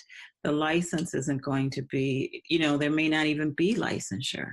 It may be providing support to community members to be able to implement services or to do assessments, or, so it's going to look, we need to have a flexible mindset. If we're, as we continue in this direction, and we have no option, right? Because this is the way the world is happening. We're just increasingly interconnected. And so we have to have increasingly mental flexibility in order to, you know, think outside of the box of how services might look. And it's really not up to us, right, if we're working in other countries. Other countries know what they need, and they know who they need, and they know exactly what they need. What often is not available are the resources to put into place what they know they need. And so as we are working internationally, we really need to join people where they are, be invited, you know, to be invited to partner with them. And then we're doing what they know that they need. We're helping them. I like how you put that, being invited to partner with them. Yeah. Yeah. So you did touch on, you said when I asked you the number one issue, but you mentioned that there's two others. You have your top three. So yeah, there are a couple of others that I was thinking of is that we need to continue to increase the diversity of the membership, right? So we have, I pulled up some numbers. We have there's about 191 plus speech language pathologists, audiologists, speech language hearing scientists, right, that are certified through ASHA. Only about 8% are members of a racialized group, and who would consider themselves people of color. Okay. There's 5% would identify as Latinx, right? So Latinx or Hispanic. There are about 530 international affiliates, so people who are ASHA members who are working outside of the country. And then we also have about 5%, or maybe a little bit under 5%, who are male. And so, those numbers are pretty small when you could think about the number of people in the United States. Mm-hmm. How many males are there in the United States? I don't have that number right at the top of my hand, but I do know a lot more than the 5%, right? Right, a lot more than 5%. And then there's 28% of the U.S. population are people of color. So, but they're 8% of ASHA. And so it's important to build the skills in the professionals that we have to be able to work cross-culturally and internationally. But I think it's also important to grow the profession, continue to incorporate more and more diversity in the people who are providing those services, because we're working everywhere, right? Absolutely.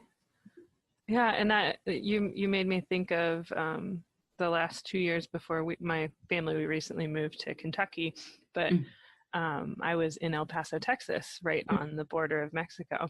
And my coworkers, all except for a couple, were fluently bilingual because they were native Spanish speakers and Mexican American themselves. And the vast majority of our patients also had Spanish in the home, if not the primary language, their L1. So it definitely forced me to brush up on my Spanish skills, but also kind of opened a window into another part of speech pathology where you really have to think about beyond English, standard Absolutely. English. Yeah. Absolutely. And do you know how many ASHA members identify as bilingual?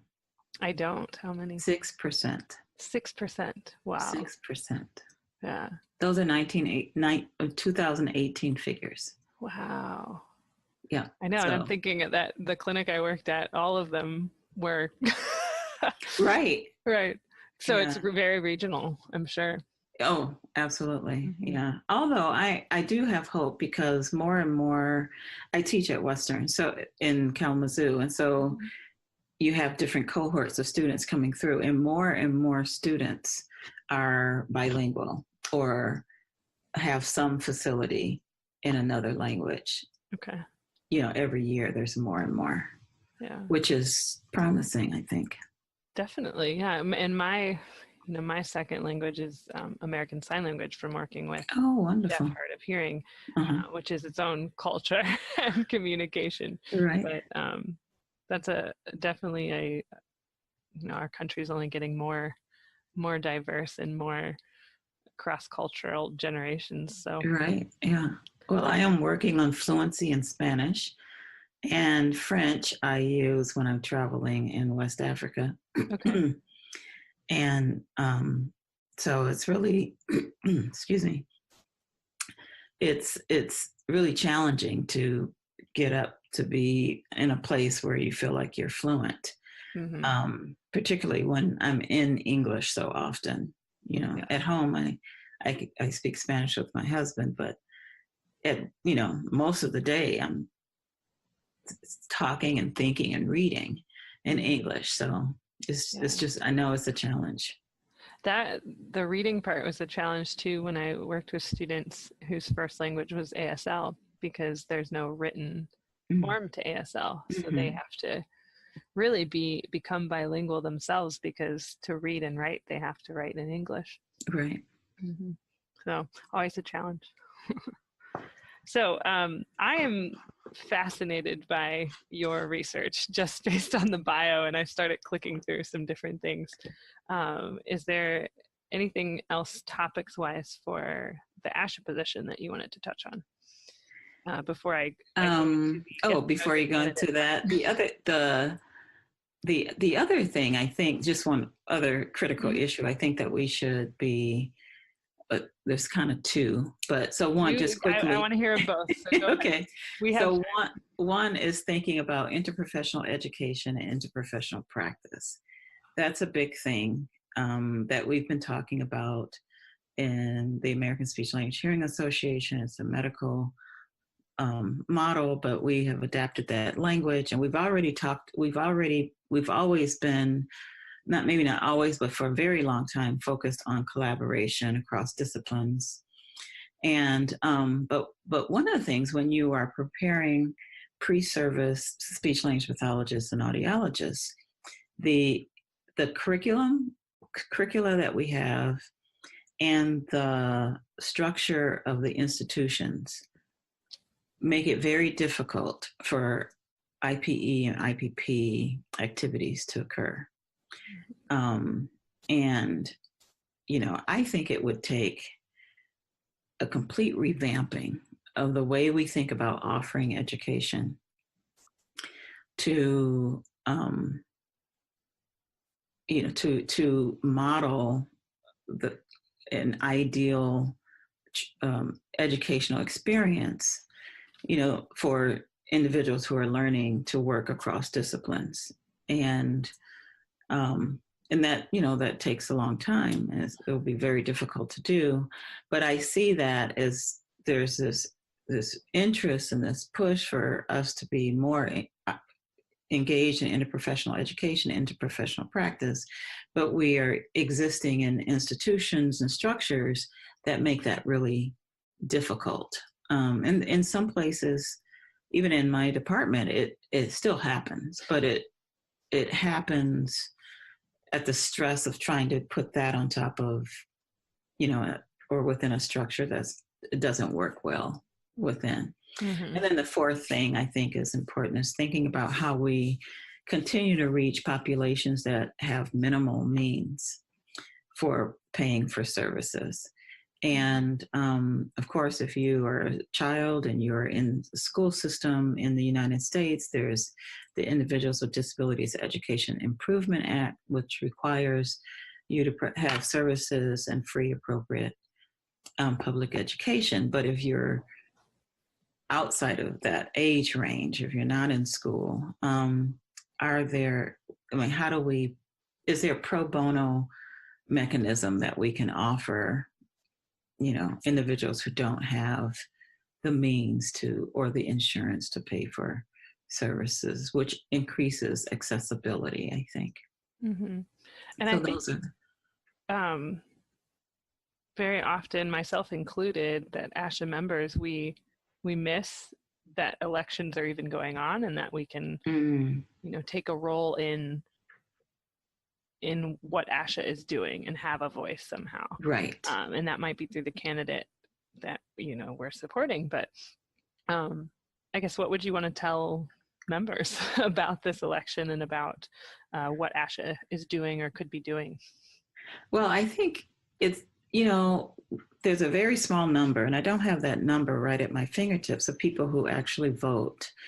And it's just so important because the people that the membership is voting are voting for are those people who are helping to shape, for example, in this position, helping to shape the next steps or the next few years of ASHA's direction.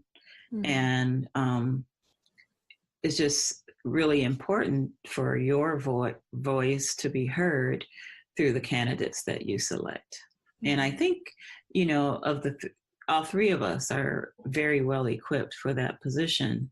And there are some similarities and there are some differences in terms of our focus, I believe. And I just think that the ASHA membership needs to be able to weigh all the options and determine, you know, which direction they agree that the organization should go in and vote for that person. And forgive me, I feel like maybe I should know this, but how long is the position elected for? It's 3 years. It is 3 years. Okay. Yeah. That I couldn't remember. That, all right. Well, the next part is I really wanted to touch on get to know the candidate and who you are and your specialization and why did you become an SLP? We can start there. Well, it's sort of a long story, but I'll try to make it fast. Okay. I was in junior high school and they had a career day. And as a child, I was always this person who I collected. There was these little word puzzles in the newspaper. So I would always collect those word games. I did crossword puzzles. I did words. I was always fascinated. My sisters and I made up a language. You know, we walked through Hughes and Hatcher with my parents, speaking this pretend language and thinking that people would think that we actually were speaking another language. So I was always very curious about language. And then, so when I went to the library in my junior high school for this career day, they had this like little file, 3x5 card file. And the librarian asked me what I liked. And so I told her about puzzles and word games and things like that. And she said, well, read this card. And it was the card about speech language pathology. And I think at the time it was just called speech pathology. And this would have been in the late 60s, early 70s. And so I read about it and I was like, this is what I want to do. I went home and told my parents. How old were you then again? I was in junior high school. So I think I was probably in the 5th grade. Wow, I love it. What is that like? I can't remember what age it was, but I'm pretty sure it was in the 5th. I was at the beginning of junior high. Mm-hmm. And I went home and told my parents, and they my parents are really amazing. They had the forethought of getting me involved with a speech language pathologist. So I candy striped, and it must have been over the summer at a hospital that my aunt worked at, and with the whole candy stripe uniform and everything. And my job, I was working in a rehab center department that has speech language pathology, audiology, occupational therapy, physical therapy. And I was assigned to the speech language pathologist. And so my job was to select the children's book and read to a little boy who was in a coma after a car accident. Every day I picked out a book in the reading center and I go in there and read to him. And one day I walked in and they were running around, where is Yvette? Where is Yvette? Where is she? And, you know, my heart was beating. I was like, what did I do? You know, that I thought that I did something wrong. They said, no, come in here. And the little boy had awakened. Wow. But he wasn't recognizing, he was being afraid of other people. And so they asked me to say something to him. And he said, Mama. He recognized my voice. Wow. Because I was reading to him. And that was it. I knew from that moment that this was my calling. This is what I was here to do. Wow. I can't, I think a lot of SLPs that I meet don't have that moment so young. That's pretty beautiful. I feel really, it feels really good to have that. I mean, it was very powerful at the time. And the field has, changed a lot. But the other beautiful thing, as you know, about being a speech language pathologist is that you can change settings and they're so different, right? So it's almost like learning a new job every time you change, because working in a hospital is very different than working in a school, even though you have skills that transfer, but you're learning a new system. And so that it keeps it fresh and exciting. Absolutely. Your title's the same, but your environment is completely different. Exactly. Yeah. Yeah. Anything else about you? Family, hobbies, obviously your research interests. I'd love to hear a little bit more about what's going on with that currently. Yeah. Well, in terms of my research, I'll talk about the hobbies in a little bit, but I'll talk first about the research interests. I'm currently working on, it's already developed. I have developed a assessment measure that looks at social communication and pragmatic language. And we're piloting or collecting some data in Greece and Brazil. We're starting data collection in Cyprus and in the US. And this is, and I'm collecting it in the Children's Trauma Assessment Center where I work or supervise students. And so it's very exciting. We have enough data from Greece to start analyzing that data and testing if the items on the instrument are working and working well. It has several different components. Wow. There's a parent checklist, a teacher checklist, a child self-checklist for children who are 8 and older. There is a classroom observation form that the speech language pathologist would use. And so the parent and teacher checklists are really like those tier 1, if you think about response to intervention. So it's that tier 1 mass screening that can be given to every child. And then the speech language pathologist classroom observation form would be used by the speech language pathologist to observe this child in real life settings. It could be a classroom, it could be home, it could be on the playground, wherever this child is engaging with others, to determine whether or not there are social communication or pragmatic language concerns. And you mentioned your place of work, the Children's Trauma Assessment Center. Mm-hmm. Tell me what that is. Yes, so this is a transdisciplinary assessment center there that was started. We just celebrated our 19th year. Happy birthday. That was in February. And so the director is a social worker, a professor named Jim Henry. And there's occupational therapy involved, speech language pathology, a pediatrician. Sometimes we have students who are nurses, and sometimes we have students who are counselors, or learning to be psychologists.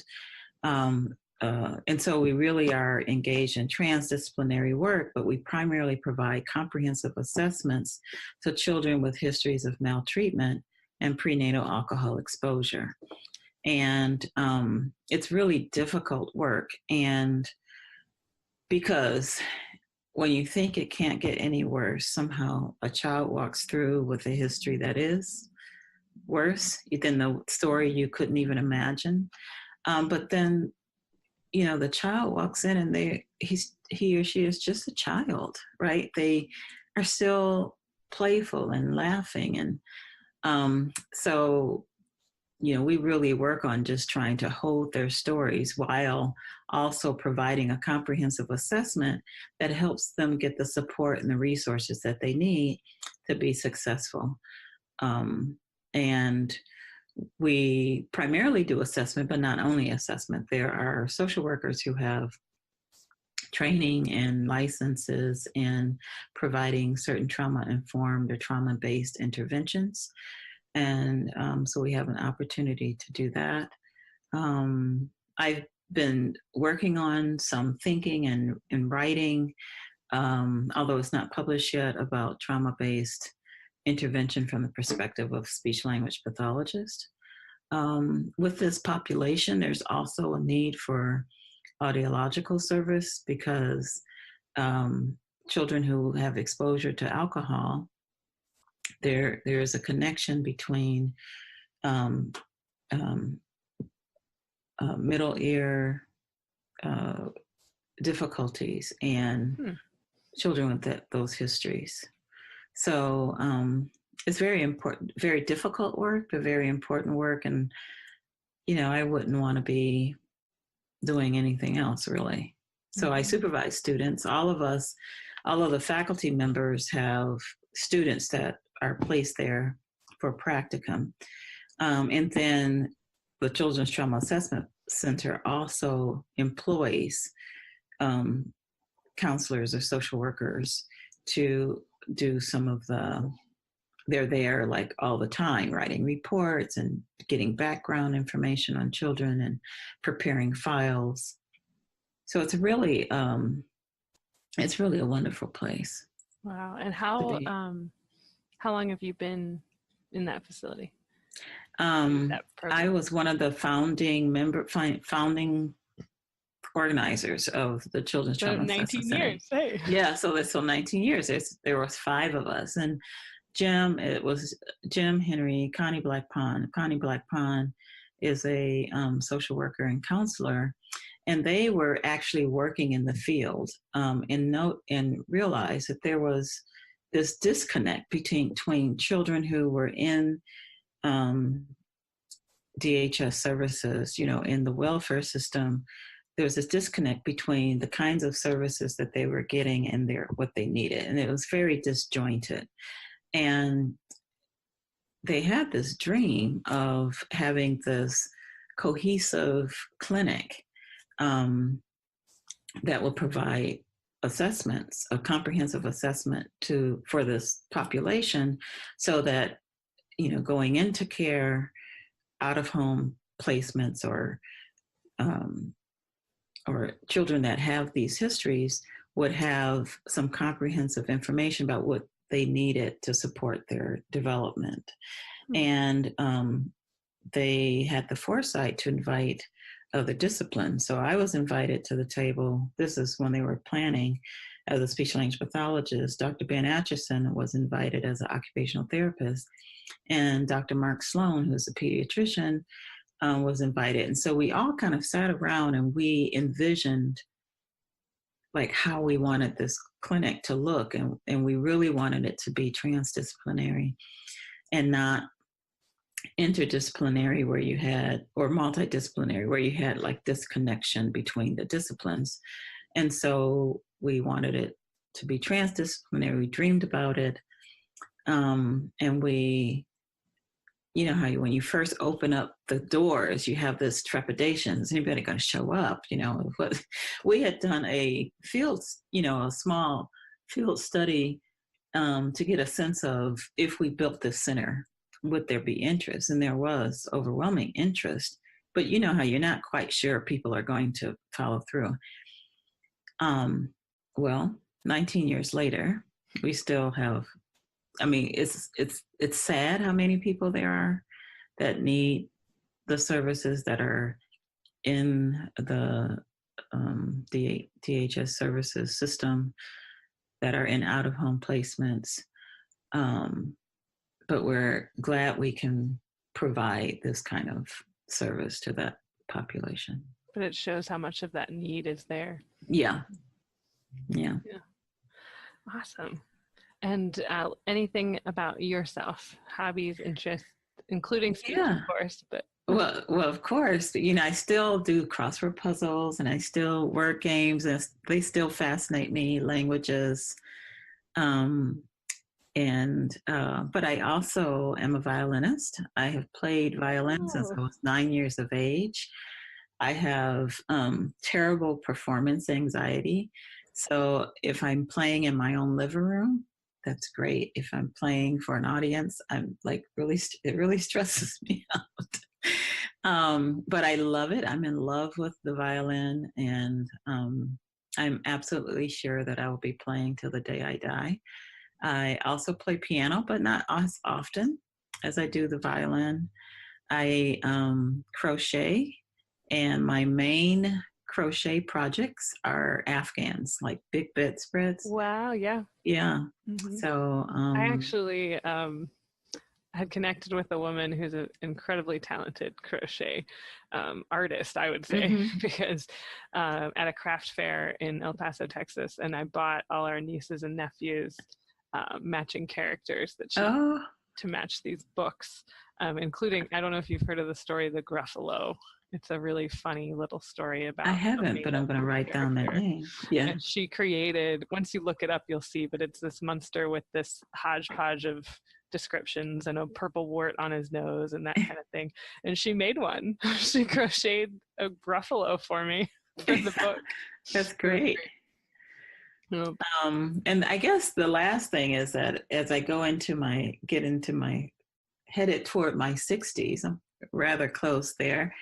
I've started back running. I was always a runner and as a younger woman, but I thought that that hobby could take me into my older age, and it feels good. So I'm doing that and entering races and having fun.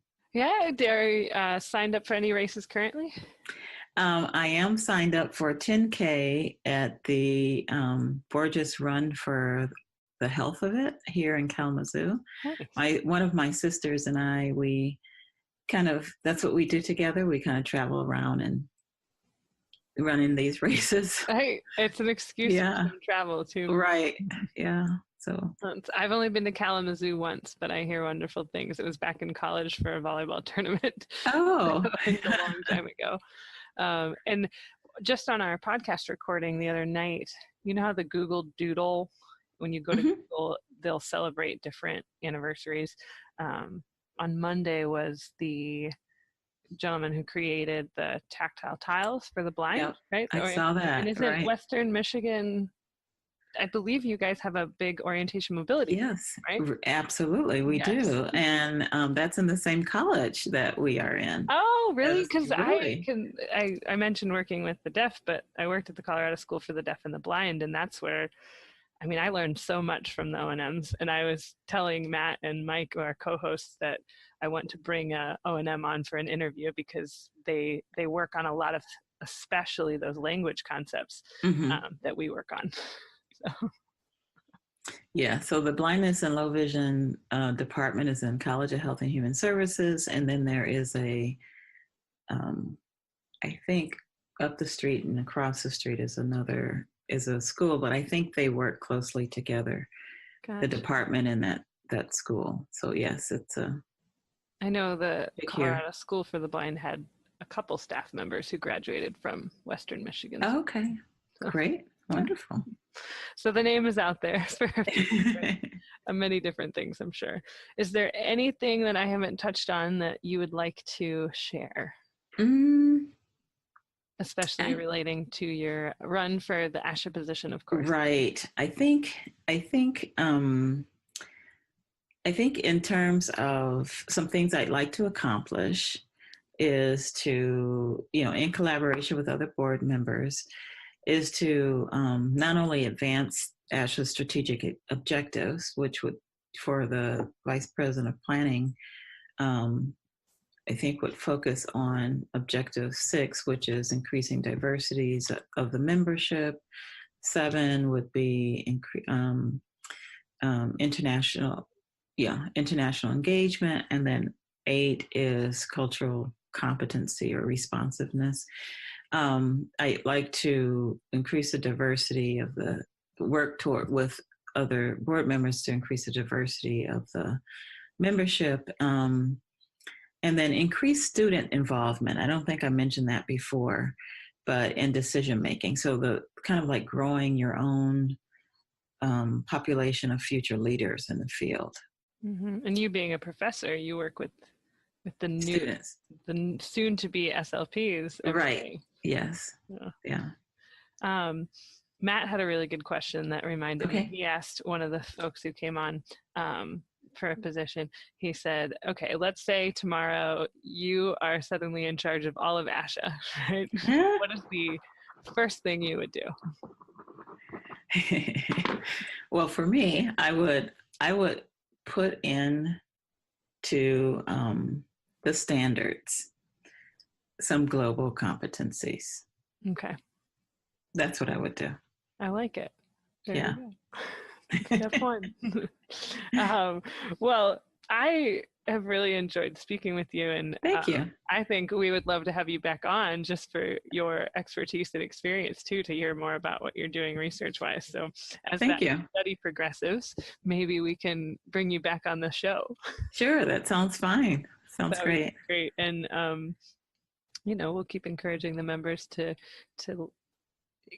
find out about all the candidates and make sure and to vote. Right? That's right. Yeah. Well, thank you so much. It's been a joy, and hopefully maybe in some point we can meet in person and not just over a screen. Well, I hope so. Maybe at the next ASHA, huh?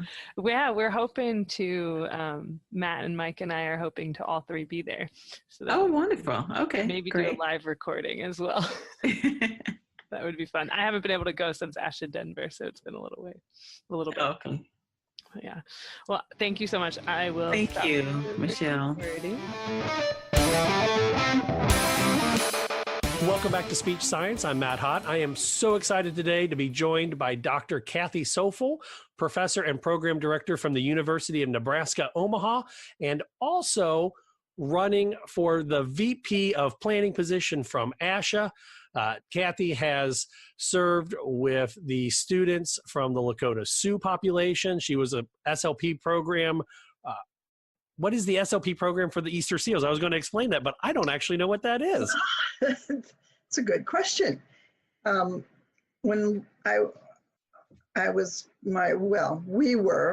and I were moved to Bismarck, North Dakota for his position. And at that time, the Easter Seals had a freestanding clinic, and Easter Seals used to be much more dominant, particularly on the East Coast, with a lot of freestanding, more like rehab community clinics.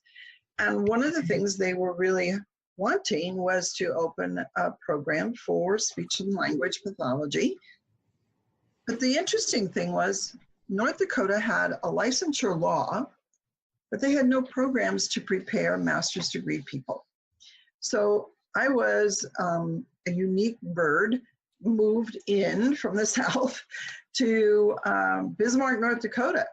And they found out that I was a master's degree SLP and immediately said, what can you do for us? And so we started an Easter Seal speech and language clinic that served the community. And it was very broad in the sense that you served all ages. Also worked with the community health center there. So children who had significant communication problems and or behavior, kids that today we would probably see in schools as being on the autism spectrum. So I did a lot of consulting with them. And then that actually is what led to being contacted by the Bureau of Indian Affairs to work with, first of all, child find. So they wanted me to go to the Standing Rock Sioux Reservation and identify kids who might need services. And then from there, hired me to work with the teachers at their Head Start program. So in the summer, and I did not do this in the winter months in North Dakota, I have to confess. It was a summer gig, and it was 75 miles each way.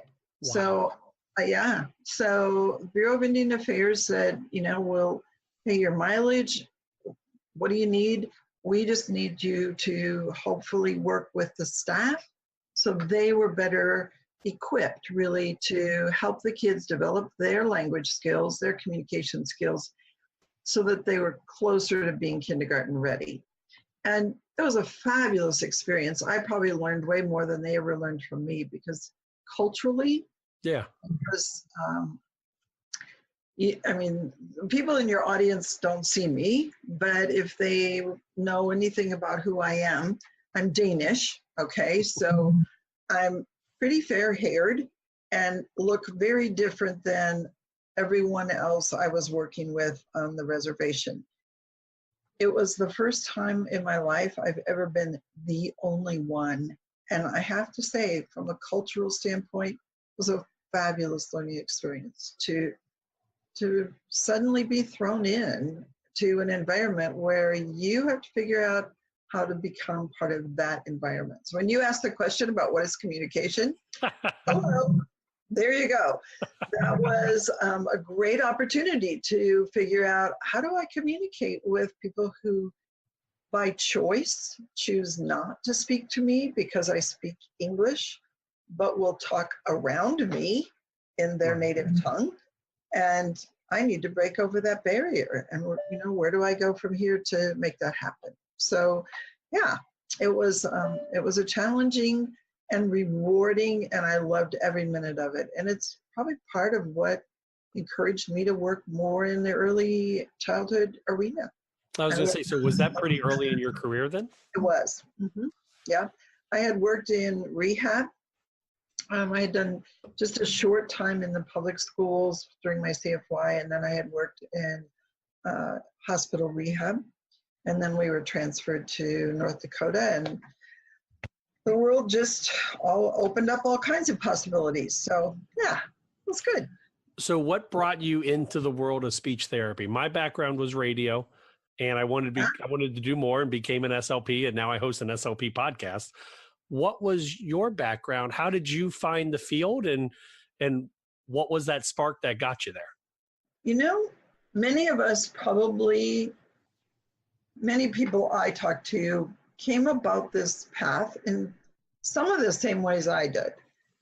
I was in a communications major, and they required me to take a course, intro course, in communication sciences and disorders, as we refer to it now. I think it was probably called Introduction to Communication Disorders or something along those lines.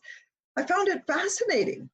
And so for the first time, I became aware of, wow, there's this whole profession out there that I had no idea about. So I continued to pick up additional courses in speech path while I finished my undergraduate major in secondary education, communications. And when I finished my bachelor's, I was just short of a audiology course. So I immediately went back and did my master's and picked up those deficiencies. And truly, I've never looked back. I've drawn on that background, I think, in just public speaking and communication. But the field is so much more dynamic, more challenging, more, to me, rewarding than I think what I would have had. But I don't know. You don't get to live both paths. So yeah, but that's what got me there. That's awesome. I tell students all the time, the variety in our discipline, if you choose to diversify, you're never locked in one place. And kind of my history is evidence of that. I've done a lot of different things. So, yeah. And some of the things you've done, I'm reading through your resume. You were professor, department chair, and program director at Wichita State. Currently, you're the professor and program director at Nebraska Omaha. You were the undergraduate, master's, and doctoral research, or directed those, been named the outstanding NISLA advisor, received the honors of Nebraska's Speech and Language Hearing Association. You co-chaired the 2011 convention. That was so fun, I have to tell you. Yeah. So with all of that, you sound kind of like me, maybe can't say no. What makes you want to do the VP of planning? Yeah, and you hit a few of those highlights along the way, Matt. In a way, I feel like I've been training for this for a long time. And I have been very involved in both the state association and the national association, and in and out in a variety of different positions. But a couple of things. One is I feel like I've had a lot of opportunities to be involved in leadership roles. I served on community boards of directors, and certainly within our state association, but I was president of the Council of State Association Presidents. And in that position, and I'm coming around to the answer to your question here, but in that position, a couple of things happened.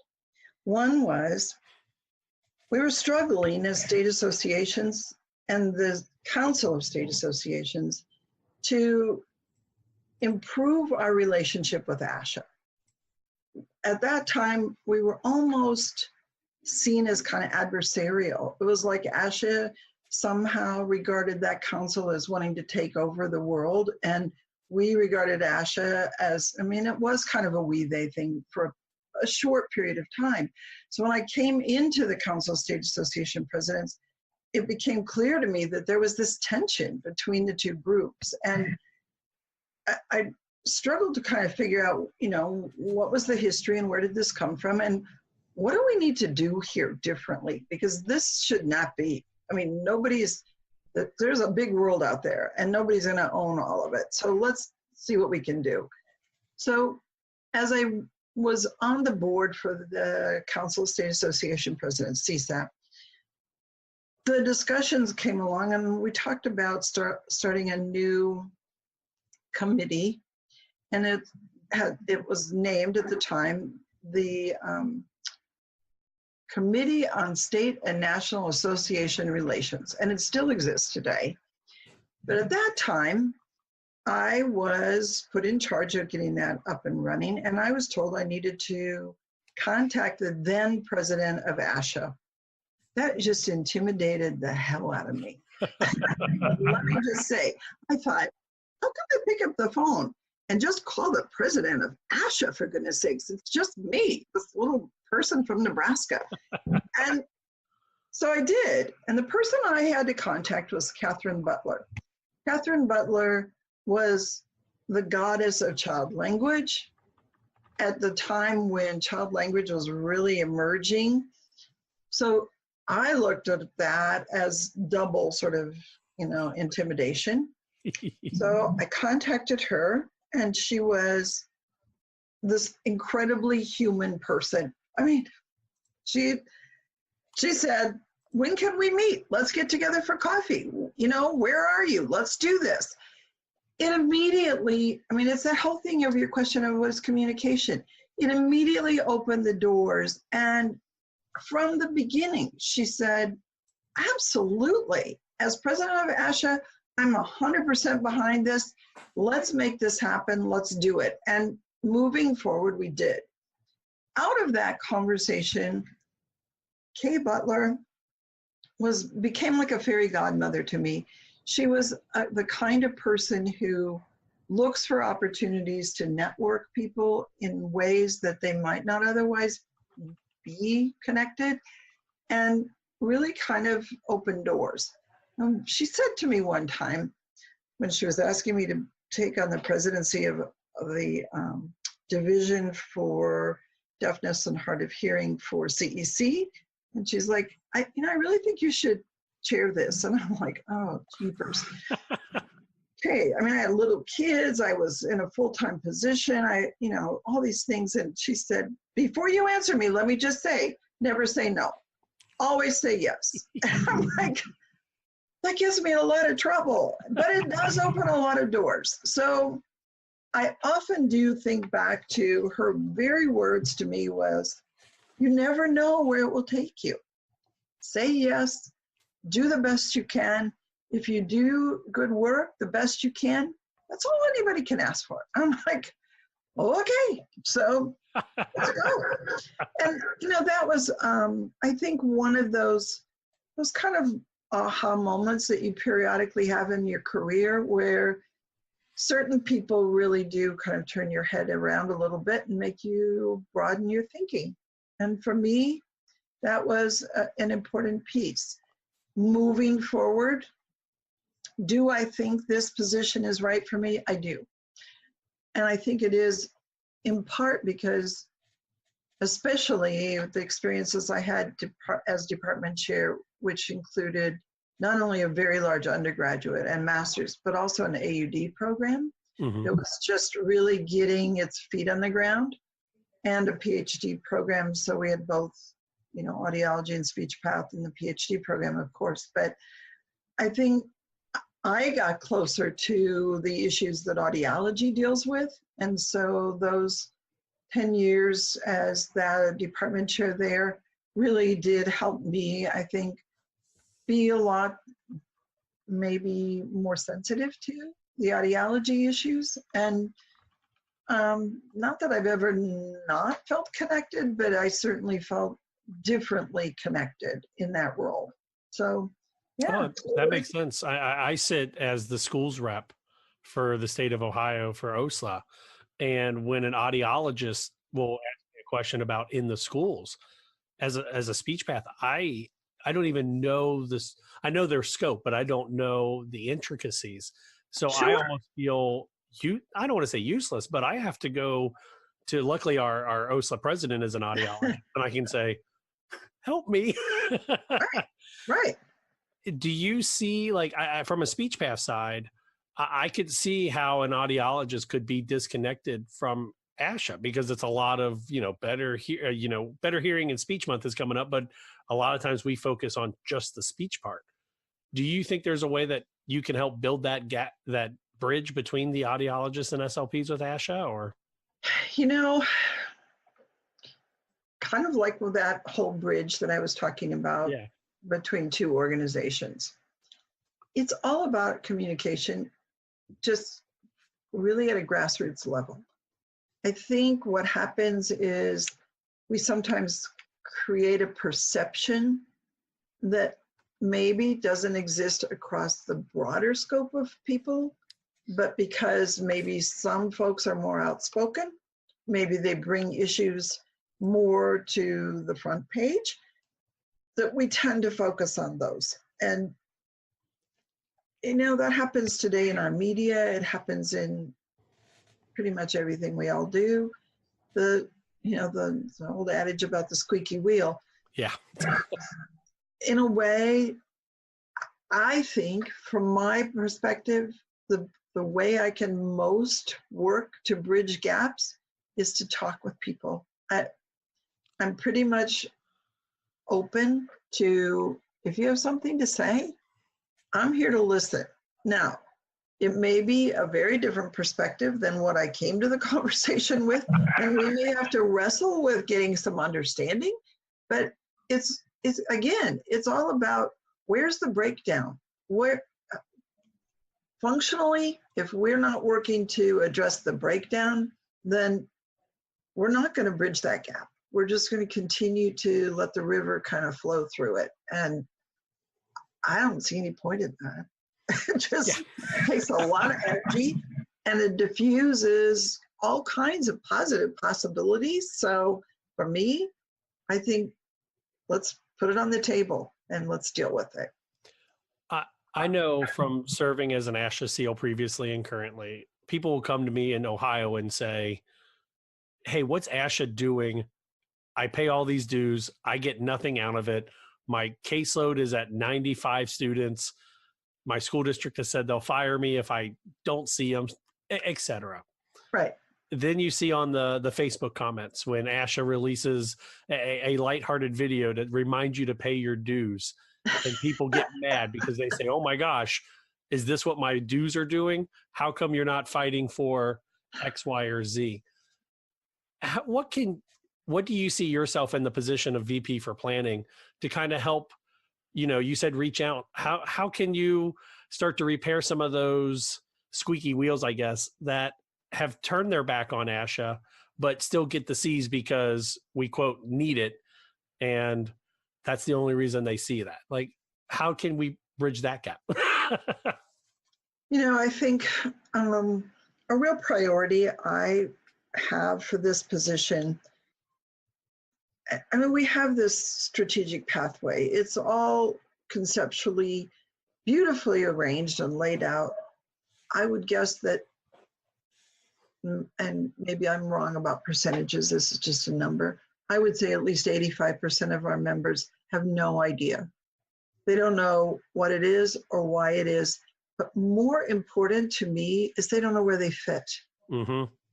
So you have this beautiful thing and you have this map and it shows, you know, we're going to grow and we're going to take this in stages and these are the things we're going to do. But where do I see myself fitting in?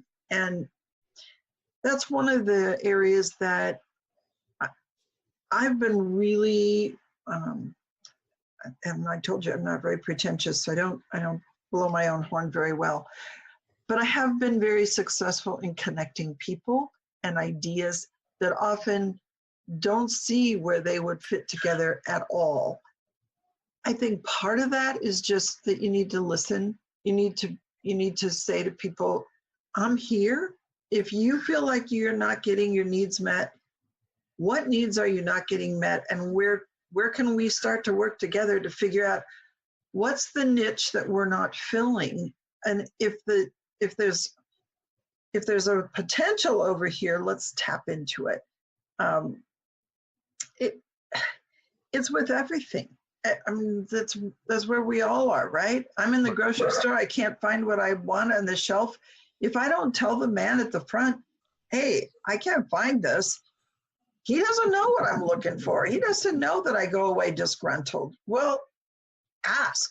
You know, it's pretty simple, really. What we do is not, I mean, it is rocket science in many ways, but at the same time, it's not. And what we all know is this whole discipline that we're in. We listen, we communicate. So if I'm listening, I can put a voice to your needs. And I guess I'm only one person, but I have a pretty good working sense of ASHA and its workings. And some of the boards that I've, chaired for ASHA, the Scientific and Professional Education Board, was a fabulous way to really dig into a different side of ASHA in terms of the continuing ed and so forth. But one of the things I realized when I took over that role as chair of that board, we had this huge board and all these people came to this face-to-face meeting. And at the end of the day, all I heard was everybody saying what they wanted just for their niche, but nobody talking about how can we work together to make any of these initiatives happen. So I said to my colleagues at ASHA, I'm not sure that this board is structured the way it needs to be structured in today's world. Let's figure out when did this mission get written? I mean, it's here in front of me, I see that, but where did this come from? What's the history behind it? And what we discovered was that board was created in 1975. Wow. And it had never been revisited. In 1975, it did serve the right purpose. It included the pub board and the student organization and the special interests and all of that in 1975. 40 years later, it's not serving the same purpose. And the purpose it's serving is a 1975 purpose. So we had to completely undo, unravel, redo, reconstruct everything. And to do that, and I actually got an email just about 10 days ago from my counterpart at ASHA who said, you would be so happy. You would be so proud of how we're functioning because it is so good now. And I'm like, well, great, because we worked really hard to make that happen. But it's not about any one of those people who were on that board. It was all about, we were all there serving a mission that wasn't relevant anymore. So those are the kinds of things that I think you have to be willing to kind of take some bruises. I felt like I was pretty beat up as the chair of that board at the end of the first day. I was like, man, I'm failing here. And something's got to be different, or I need to be different, or whatever. And so, I think that sometimes we just have to be able to step back and say, talk to me. Tell me where we are. Tell me what's going on. Now let's see how we can identify some different connecting points. And for me, I look at the strategic plan. It's all set around the vision. It's all set around the mission. But I don't think people see themselves there. And maybe they don't see themselves there because they don't know how to get on board, how to fit in, or how to voice their needs. I'm not sure always, but those are the questions I think we ask. I love what you said, and I have to give you credit, because as I was looking through your resume and see that you're a professor and you have to find a way to connect with our students. And I do. I've had a couple students over the last 3 years, and as I get older, I find it harder and harder to connect, because as I get older, the students stay the same age. The 22, 23 years old, they don't have kids. My kids get older, and I find the things to try to connect are older and older and older. I was talking to my intern the other day, and I referenced a 2000s TV show, and she had never heard of it. How do you find yourself trying to bridge that gap in the classroom? And do you think that'll help yourself connect with the newer ASHA members versus just the people that have been there for 5, 10, 15 years? You know, it's just so funny that you started this conversation where you did a few minutes ago.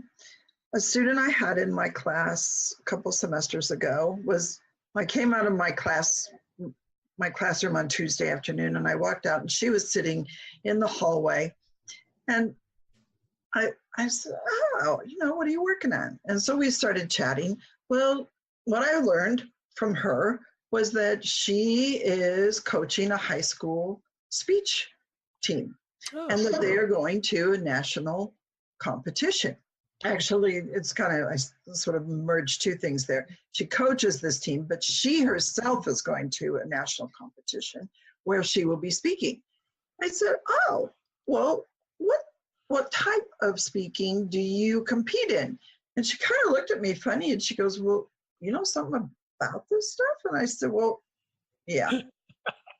What are your areas? And she said, well, I'm going to do impromptu. And I said, and extemporaneous? And she went, wow, like you really do know something about this. So I let her tell her story and what she was doing. And this is an area she's not competed in before. She typically competes in a different area. And so we started talking about it. And she said, so how do you know anything about this? My pathway into speech path. I said, I told her briefly how I got into speech path. She went, my gosh, Dr. Coufal, I had no idea about that. I didn't know that about you. And I said, that's why I like to talk with you guys, because I'm a person besides just who you see in front of the classroom. And, we had a good laugh and chit-chatted away. I think those are the ways we connect. This is a barely 20-something, and there are ways in our lives that we can pull together.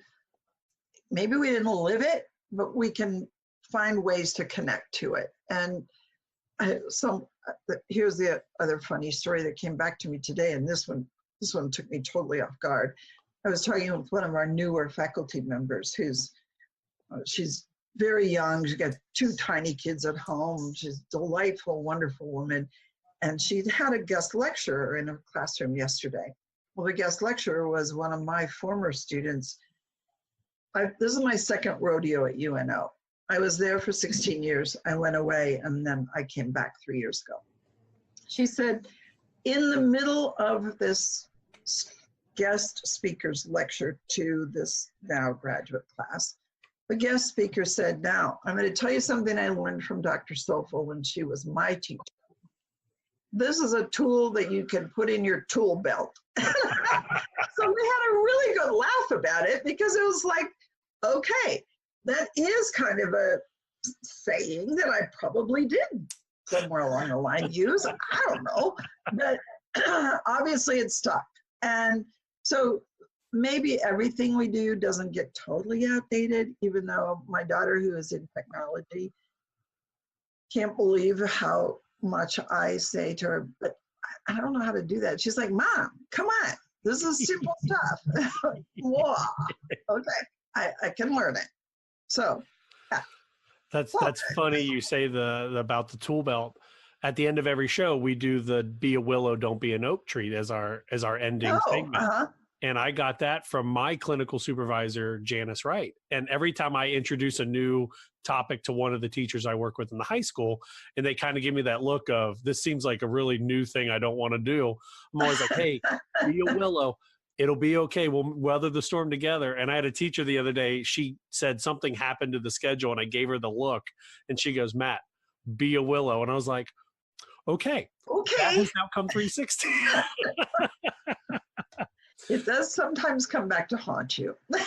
So I got one more question about the ASHA VP before we get to know you a little bit more. Okay. Let's say you win, and at the end of your VP of planning time, what would you want to see have been accomplished that would make you feel that you did a good thing for ASHA? You know, I was thinking about how to measure people's connections to ASHA. And it's a bit like these groups that are trying to measure investments they make in environmental issues. There's business terminology for it, and I'm probably not going to be able to use the right terminology, but for me, I look at if I've done anything, have I increased the number of people who maybe made contact to ASHA for a particular area? So did we get more volunteers signing up? Did we get more people who call the action line and say, you know, I want to do X, Y, or Z? Do we get more people who look different than me joining ASHA, staying with ASHA, becoming active members of ASHA? That's not easy. And we grow in numbers, and I know that in that growth, we have a much broader diversity than certainly we did 10 years ago, 20 years ago. But do all of those individuals feel like they see themselves in ASHA? Do they feel like they have a connection? If we can measure those connections and we can see that, it's hard to say more, because more than what? But we got almost 200,000 people in this organization. We're huge. We talk about being client-centric. We talk about being consumer-driven. Our consumers of ASHA are our members. And how much are we really driven to serve our members in a way that people feel like they've been touched? And yes, that is hard to measure. And there are better minds than mine that can help me figure out how to sort of tally those things. But I just feel like when, you know, I have students who come back to me from 20 years ago and say, you know what, I still remember, you made me feel this way. It's all about how you make people feel. Do they feel connected? Do they feel as though they belong? If they don't feel like they belong, they're not going to volunteer. They're not going to pick up the phone and call. Then they will become that front page news that's the squeaky wheel. So for me, it's more about, can we create a greater sense of feeling like ASHA really does represent me and I see myself there? That's probably the best way I can capture it. That's awesome. I love that. 45 words or less, but we're all known for having a lot of words. So I was going to say, my supervisor in the schools, we all bought, the speech cast bought her a gavel with her name on it. for during speech meetings, she can get our attention. There you go. So I want to get to know you just a little bit.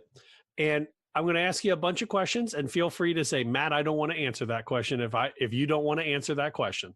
Okay. So where are you from originally? Where were you born? How did you get to Nebraska? All that fun stuff. Omaha. Okay. Omaha's home for me. Okay.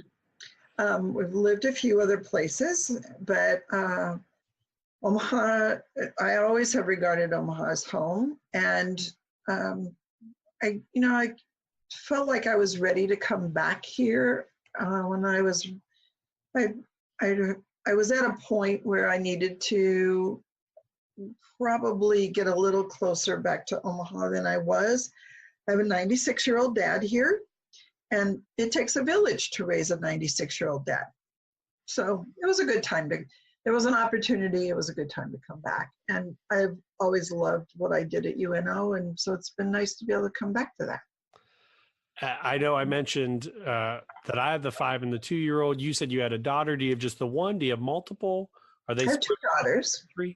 2 daughters, both of whom say, I'd never do what you do, Mom. You guys work way too hard. I'm like, well, we do. I'm sorry I set that role model for you, but now I look at them and say, excuse me, you're working a whole lot more than I am. So my daughters are very, very adventuresome and very successful, and I'm very proud of them. My oldest daughter has just completed medical school in Australia. Wow. This is her 3rd kind of career step. She started out in marine science and did her master's degree at University of Queensland, and then came back to the States and worked in genetics. And then she went back to Australia and worked in genetics and got her Australian citizenship, and then went to University of Notre Dame in Perth, Australia for medical school. And she actually has, in the last 6 weeks, completed her first year of internship. So, yeah. So she's working away a whole lot harder than I probably work. So, I remind them that, hey, come on. My other daughter, my younger daughter, she was equally as adventuresome, but in a different way. She spent 3 years in Mozambique, Africa, training teachers. Wow. And loved it, and would probably go back, and may at some point go back. But she came back to the States and was a 5th grade teacher, and then she got a 2nd master's degree in library media technology, because she's a technology queen. She's also the science consultant for her metropolitan school district, a large metropolitan school district, because she's like a science guru. She just kind of wants to grow up to be Bill Nye the Science Guy. I think if her husband was ever jealous of anybody, it'd probably have to be Bill Nye the Science Guy. So she is here in Omaha. She and her husband are here in Omaha, and both of them work in the school district.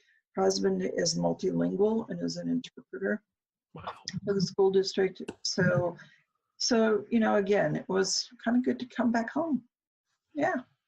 Of everything you've done as an SLP, what is the one thing you're the most proud of?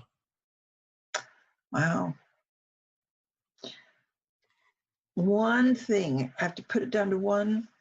Or a few, but like that, maybe I should say this. What's that one story when someone goes, you're an SLP, what do they do? Or what's the story? What's your go-to story? My go-to story? You know what? One of the things I am really very proud of, and most people probably are not even aware that I ever got involved in this at all. When I was in Wichita, and it was a very serendipitous kind of series of connections, but I had an opportunity to put some very different people from very broad range of geographic range together to allow me to put our students together with a medical team that goes to Haiti twice a year. Okay. And because I was in a health profession, College of Health Professions there, it did give me an opportunity to put physician assistant, PT, medical technology, speech path and audiology, nursing, all of them together in an opportunity to spend 2 weeks at a time, go twice a year for 2 weeks in Haiti. This medical team is there to do surgeries. There's a clinic there, and they certainly do some clinical work too, but only during the time the medical team is there an anesthesiologist, and so it's the only time that there's surgery. So I was able to have speech path students who stood shoulder to shoulder with surgeons in the operating room.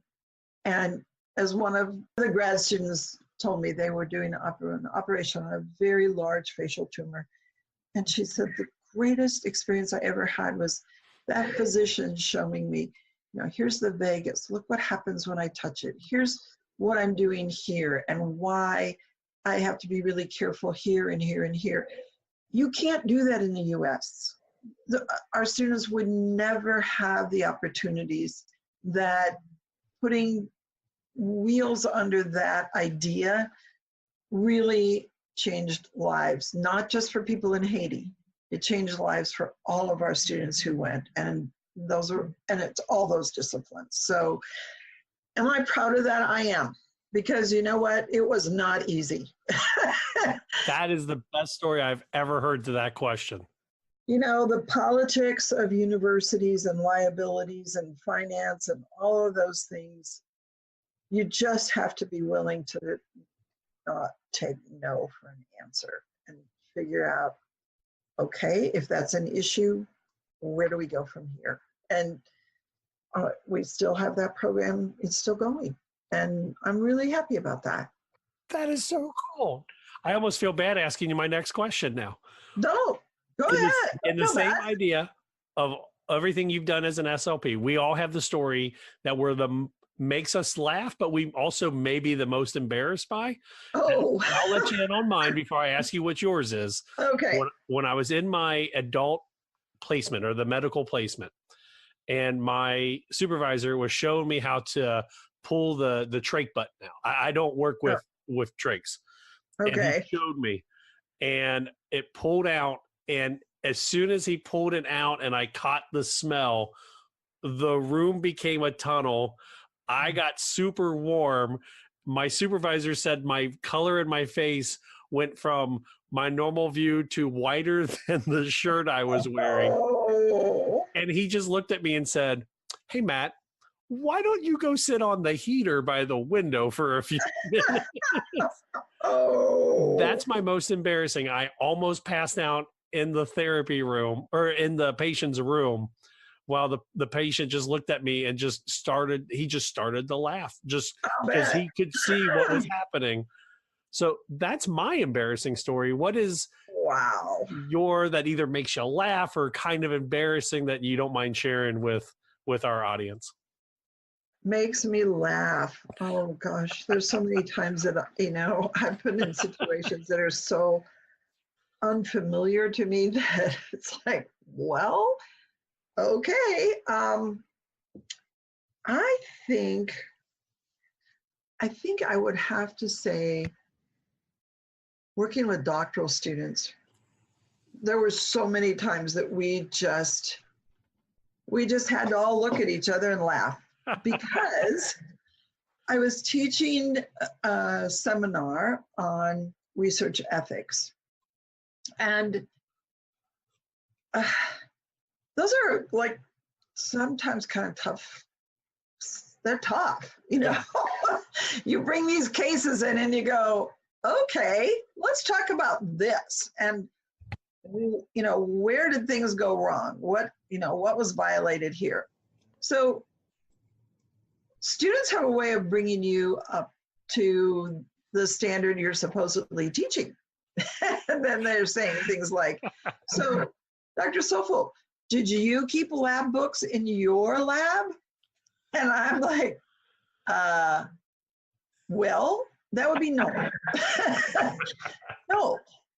But let me explain a little further after we all got done laughing.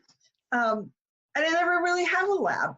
My lab was always the classroom or the home where I was seeing families or kids or whatever. So, yeah. So, and I had a lot of times when I knew that, you know, I had good laughs with families. I did home-based services when I was running the early intervention program for the Omaha Public Schools. I kept a piece of my time for home-based services. And you know, when you're doing home-based, whatever happens, happens. And you have a 2-year-old, so you know, I can't plan how things are going to go. And so if we're throwing spaghetti on the wall, well, that's just what we're doing. And we might next be bathing. So yeah, those are moments that mostly you just have to say, yeah, we're all pretty human here. Yeah. Kathy, you've been so awesome with your time. Is there anything that I didn't get to touch on that you were hoping to maybe talk to our audience about? You know, I think there's so many issues that people consider hot topics. Some of those change, but sometimes they just morph. And I guess for me, thinking about, and you ask really good questions about, like, you know, what are your priorities? What's like the most important thing to you? To me, they're all important, but we have to at times prioritize a little bit, because it's like working in the schools. You're serving the masses. Everybody doesn't have the Cadillac. Everybody doesn't have the Lexus. But it doesn't mean that everybody can't be transported. And so I guess for me, taking those hot topics and keeping them as hot topics, but not letting them cloud our vision for how do we move everything forward. And I've done a lot of work, a lot of behind the scenes work, and a lot of kind of in front of the camera kind of work in working to develop interprofessional, collaborative, whether it's practice, whether it's education, whether it's research. For me, the whole idea of collaborative efforts is what really, I feel like if people know anything about me, I would hope that they know that's a passion. I'm really serious about what do we need to do to become more collaborative, and how can I maybe help make that happen in ways in the context of this position. So I guess that's really who I am. Well, I love that. And I hope that you do well in the election, and win or lose. We would love to have you back on the show to either talk about any of your wonderful research that we just didn't get to, or your papers, or maybe talking about the VP of planning. There you go. And I do really appreciate the time. Thank you. And it's been so fun just chatting. This is what I'd like to do with any member. There you go. There you go. You could have the VP of Planning Speech Science Podcast open forum. I'm just throwing that out there. Okay, I'm holding you to it, Matt. You have the radio skills. We'll make this happen. The 2019 elections open up on April 16th. They run through May 29th, 2019. It'll be a 3-year term starting on January 1st, 2020. Dr. Kathy Sofel, thank you so much for sitting down with us today. Thank you, Matt, for having me. Have a good evening. You too. Bye-bye. Welcome back to Speech Science. I'm Matt Hott, joined by Michael McLeod. What's up, buddy? And Michelle Wintering. Hi, guys. Episode 73 is coming to a close. It's the ASHA Elections special. It may have been our longest episode ever. But again, kind of important topic, talking about ASHA Elections. Yeah, I feel like we did some good today. Definitely spreading news of something that probably people didn't even know was happening. I'm sure there were a lot of SLPs out there that didn't even know that there were elections, and hopefully listening to a podcast is more entertaining than going on ASHA.com and reading about it. So you should definitely listen and go out there and vote, because these are the leaders of ASHA coming here. So I've never voted for ASHA elections. Damn, dude. Michelle? Yeah, I mean, it's like I told you, it was well into my career before I knew when it was and that we could, which is terrible. I realize that, but it's something I think, unfortunately, a lot of speech pathologists and probably audiologists are not necessarily aware of. And Michael, how many times have you voted? 0. Oh, okay. I will give you credit, though, Michael. This was your brainchild last year to do, and unfortunately, we were unable to do it at this time last year. So thank you for such an awesome topic idea. I totally forgot that I suggested that. Yes, you did, and it's been on my mind ever since. We want to hear from you, though, at home, so make sure you head over to our website, speechsciencepodcast.com, or if you want to find all the back episodes, it's podcast.speechsciencepodcast.com. That's our Podbean page. Our Patreon is patreon.com/MWHproduction. Our phone number is 614-681-1798. And our email, speechsciencepodcast@gmail.com. Somebody give them the social media stuff that they need. So on Instagram, we are speech_science. If you want to shout us out at anything, you can leave a hashtag SSPod, and we will post your picture on our site, or we'll give you a shout out on the podcast. Definitely let us know if you're listening somehow. You can also text us at 614-681-1798. And definitely get involved. We want this to definitely be a community podcast. So find us on social media, text us, and we'll definitely give you a shout out. Okay, cool. Thank you, Michelle. I thought you were going to say something, and then I was like waiting and waiting. Sorry. And I was using the nonverbal cues. Oh, before we send this puppy home, what's going on this week for you guys? Anything fun and/or exciting? Not that I can think of. Just a typical. Got some end of the year IEP meetings coming up that I'm going to for some of my private clients. Should be a busy week. I've got 33 days left as of this recording on April 8th. If I was counting. What'd you say, Michelle? Your countdown is on. It is. I have 9 days until I have a short weekend break, and then I have a total of 33 work days until summer. So, Michelle, what are you doing this week? Anything fun and/or exciting?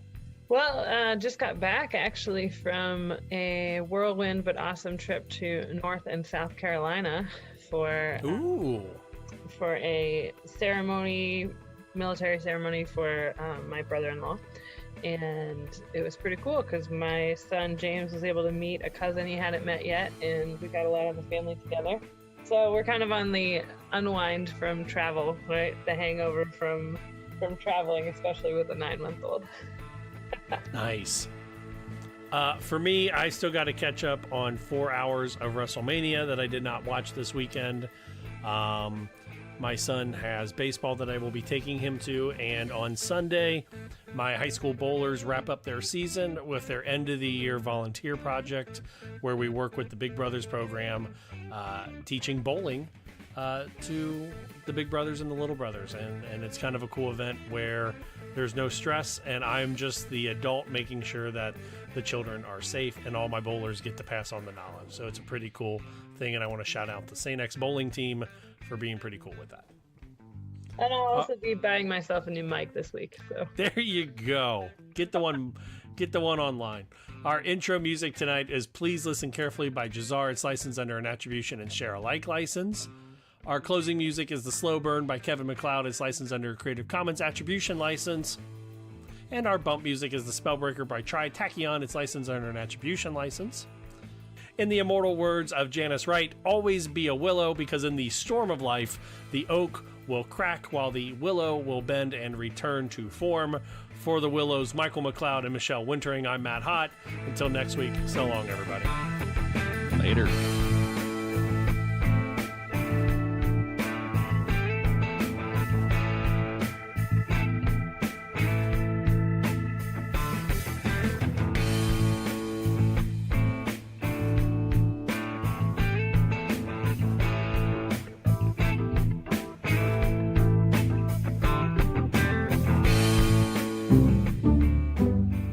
This has been an Exceptional Podcast Network production. Speech Science is edited and produced by MWH Production. Please follow Speech Science on Twitter at SpeechSciencePC and like our page on Facebook. For more original podcasts, please visit exceptionaled.com and rate and subscribe to our podcast anywhere you get your podcasts.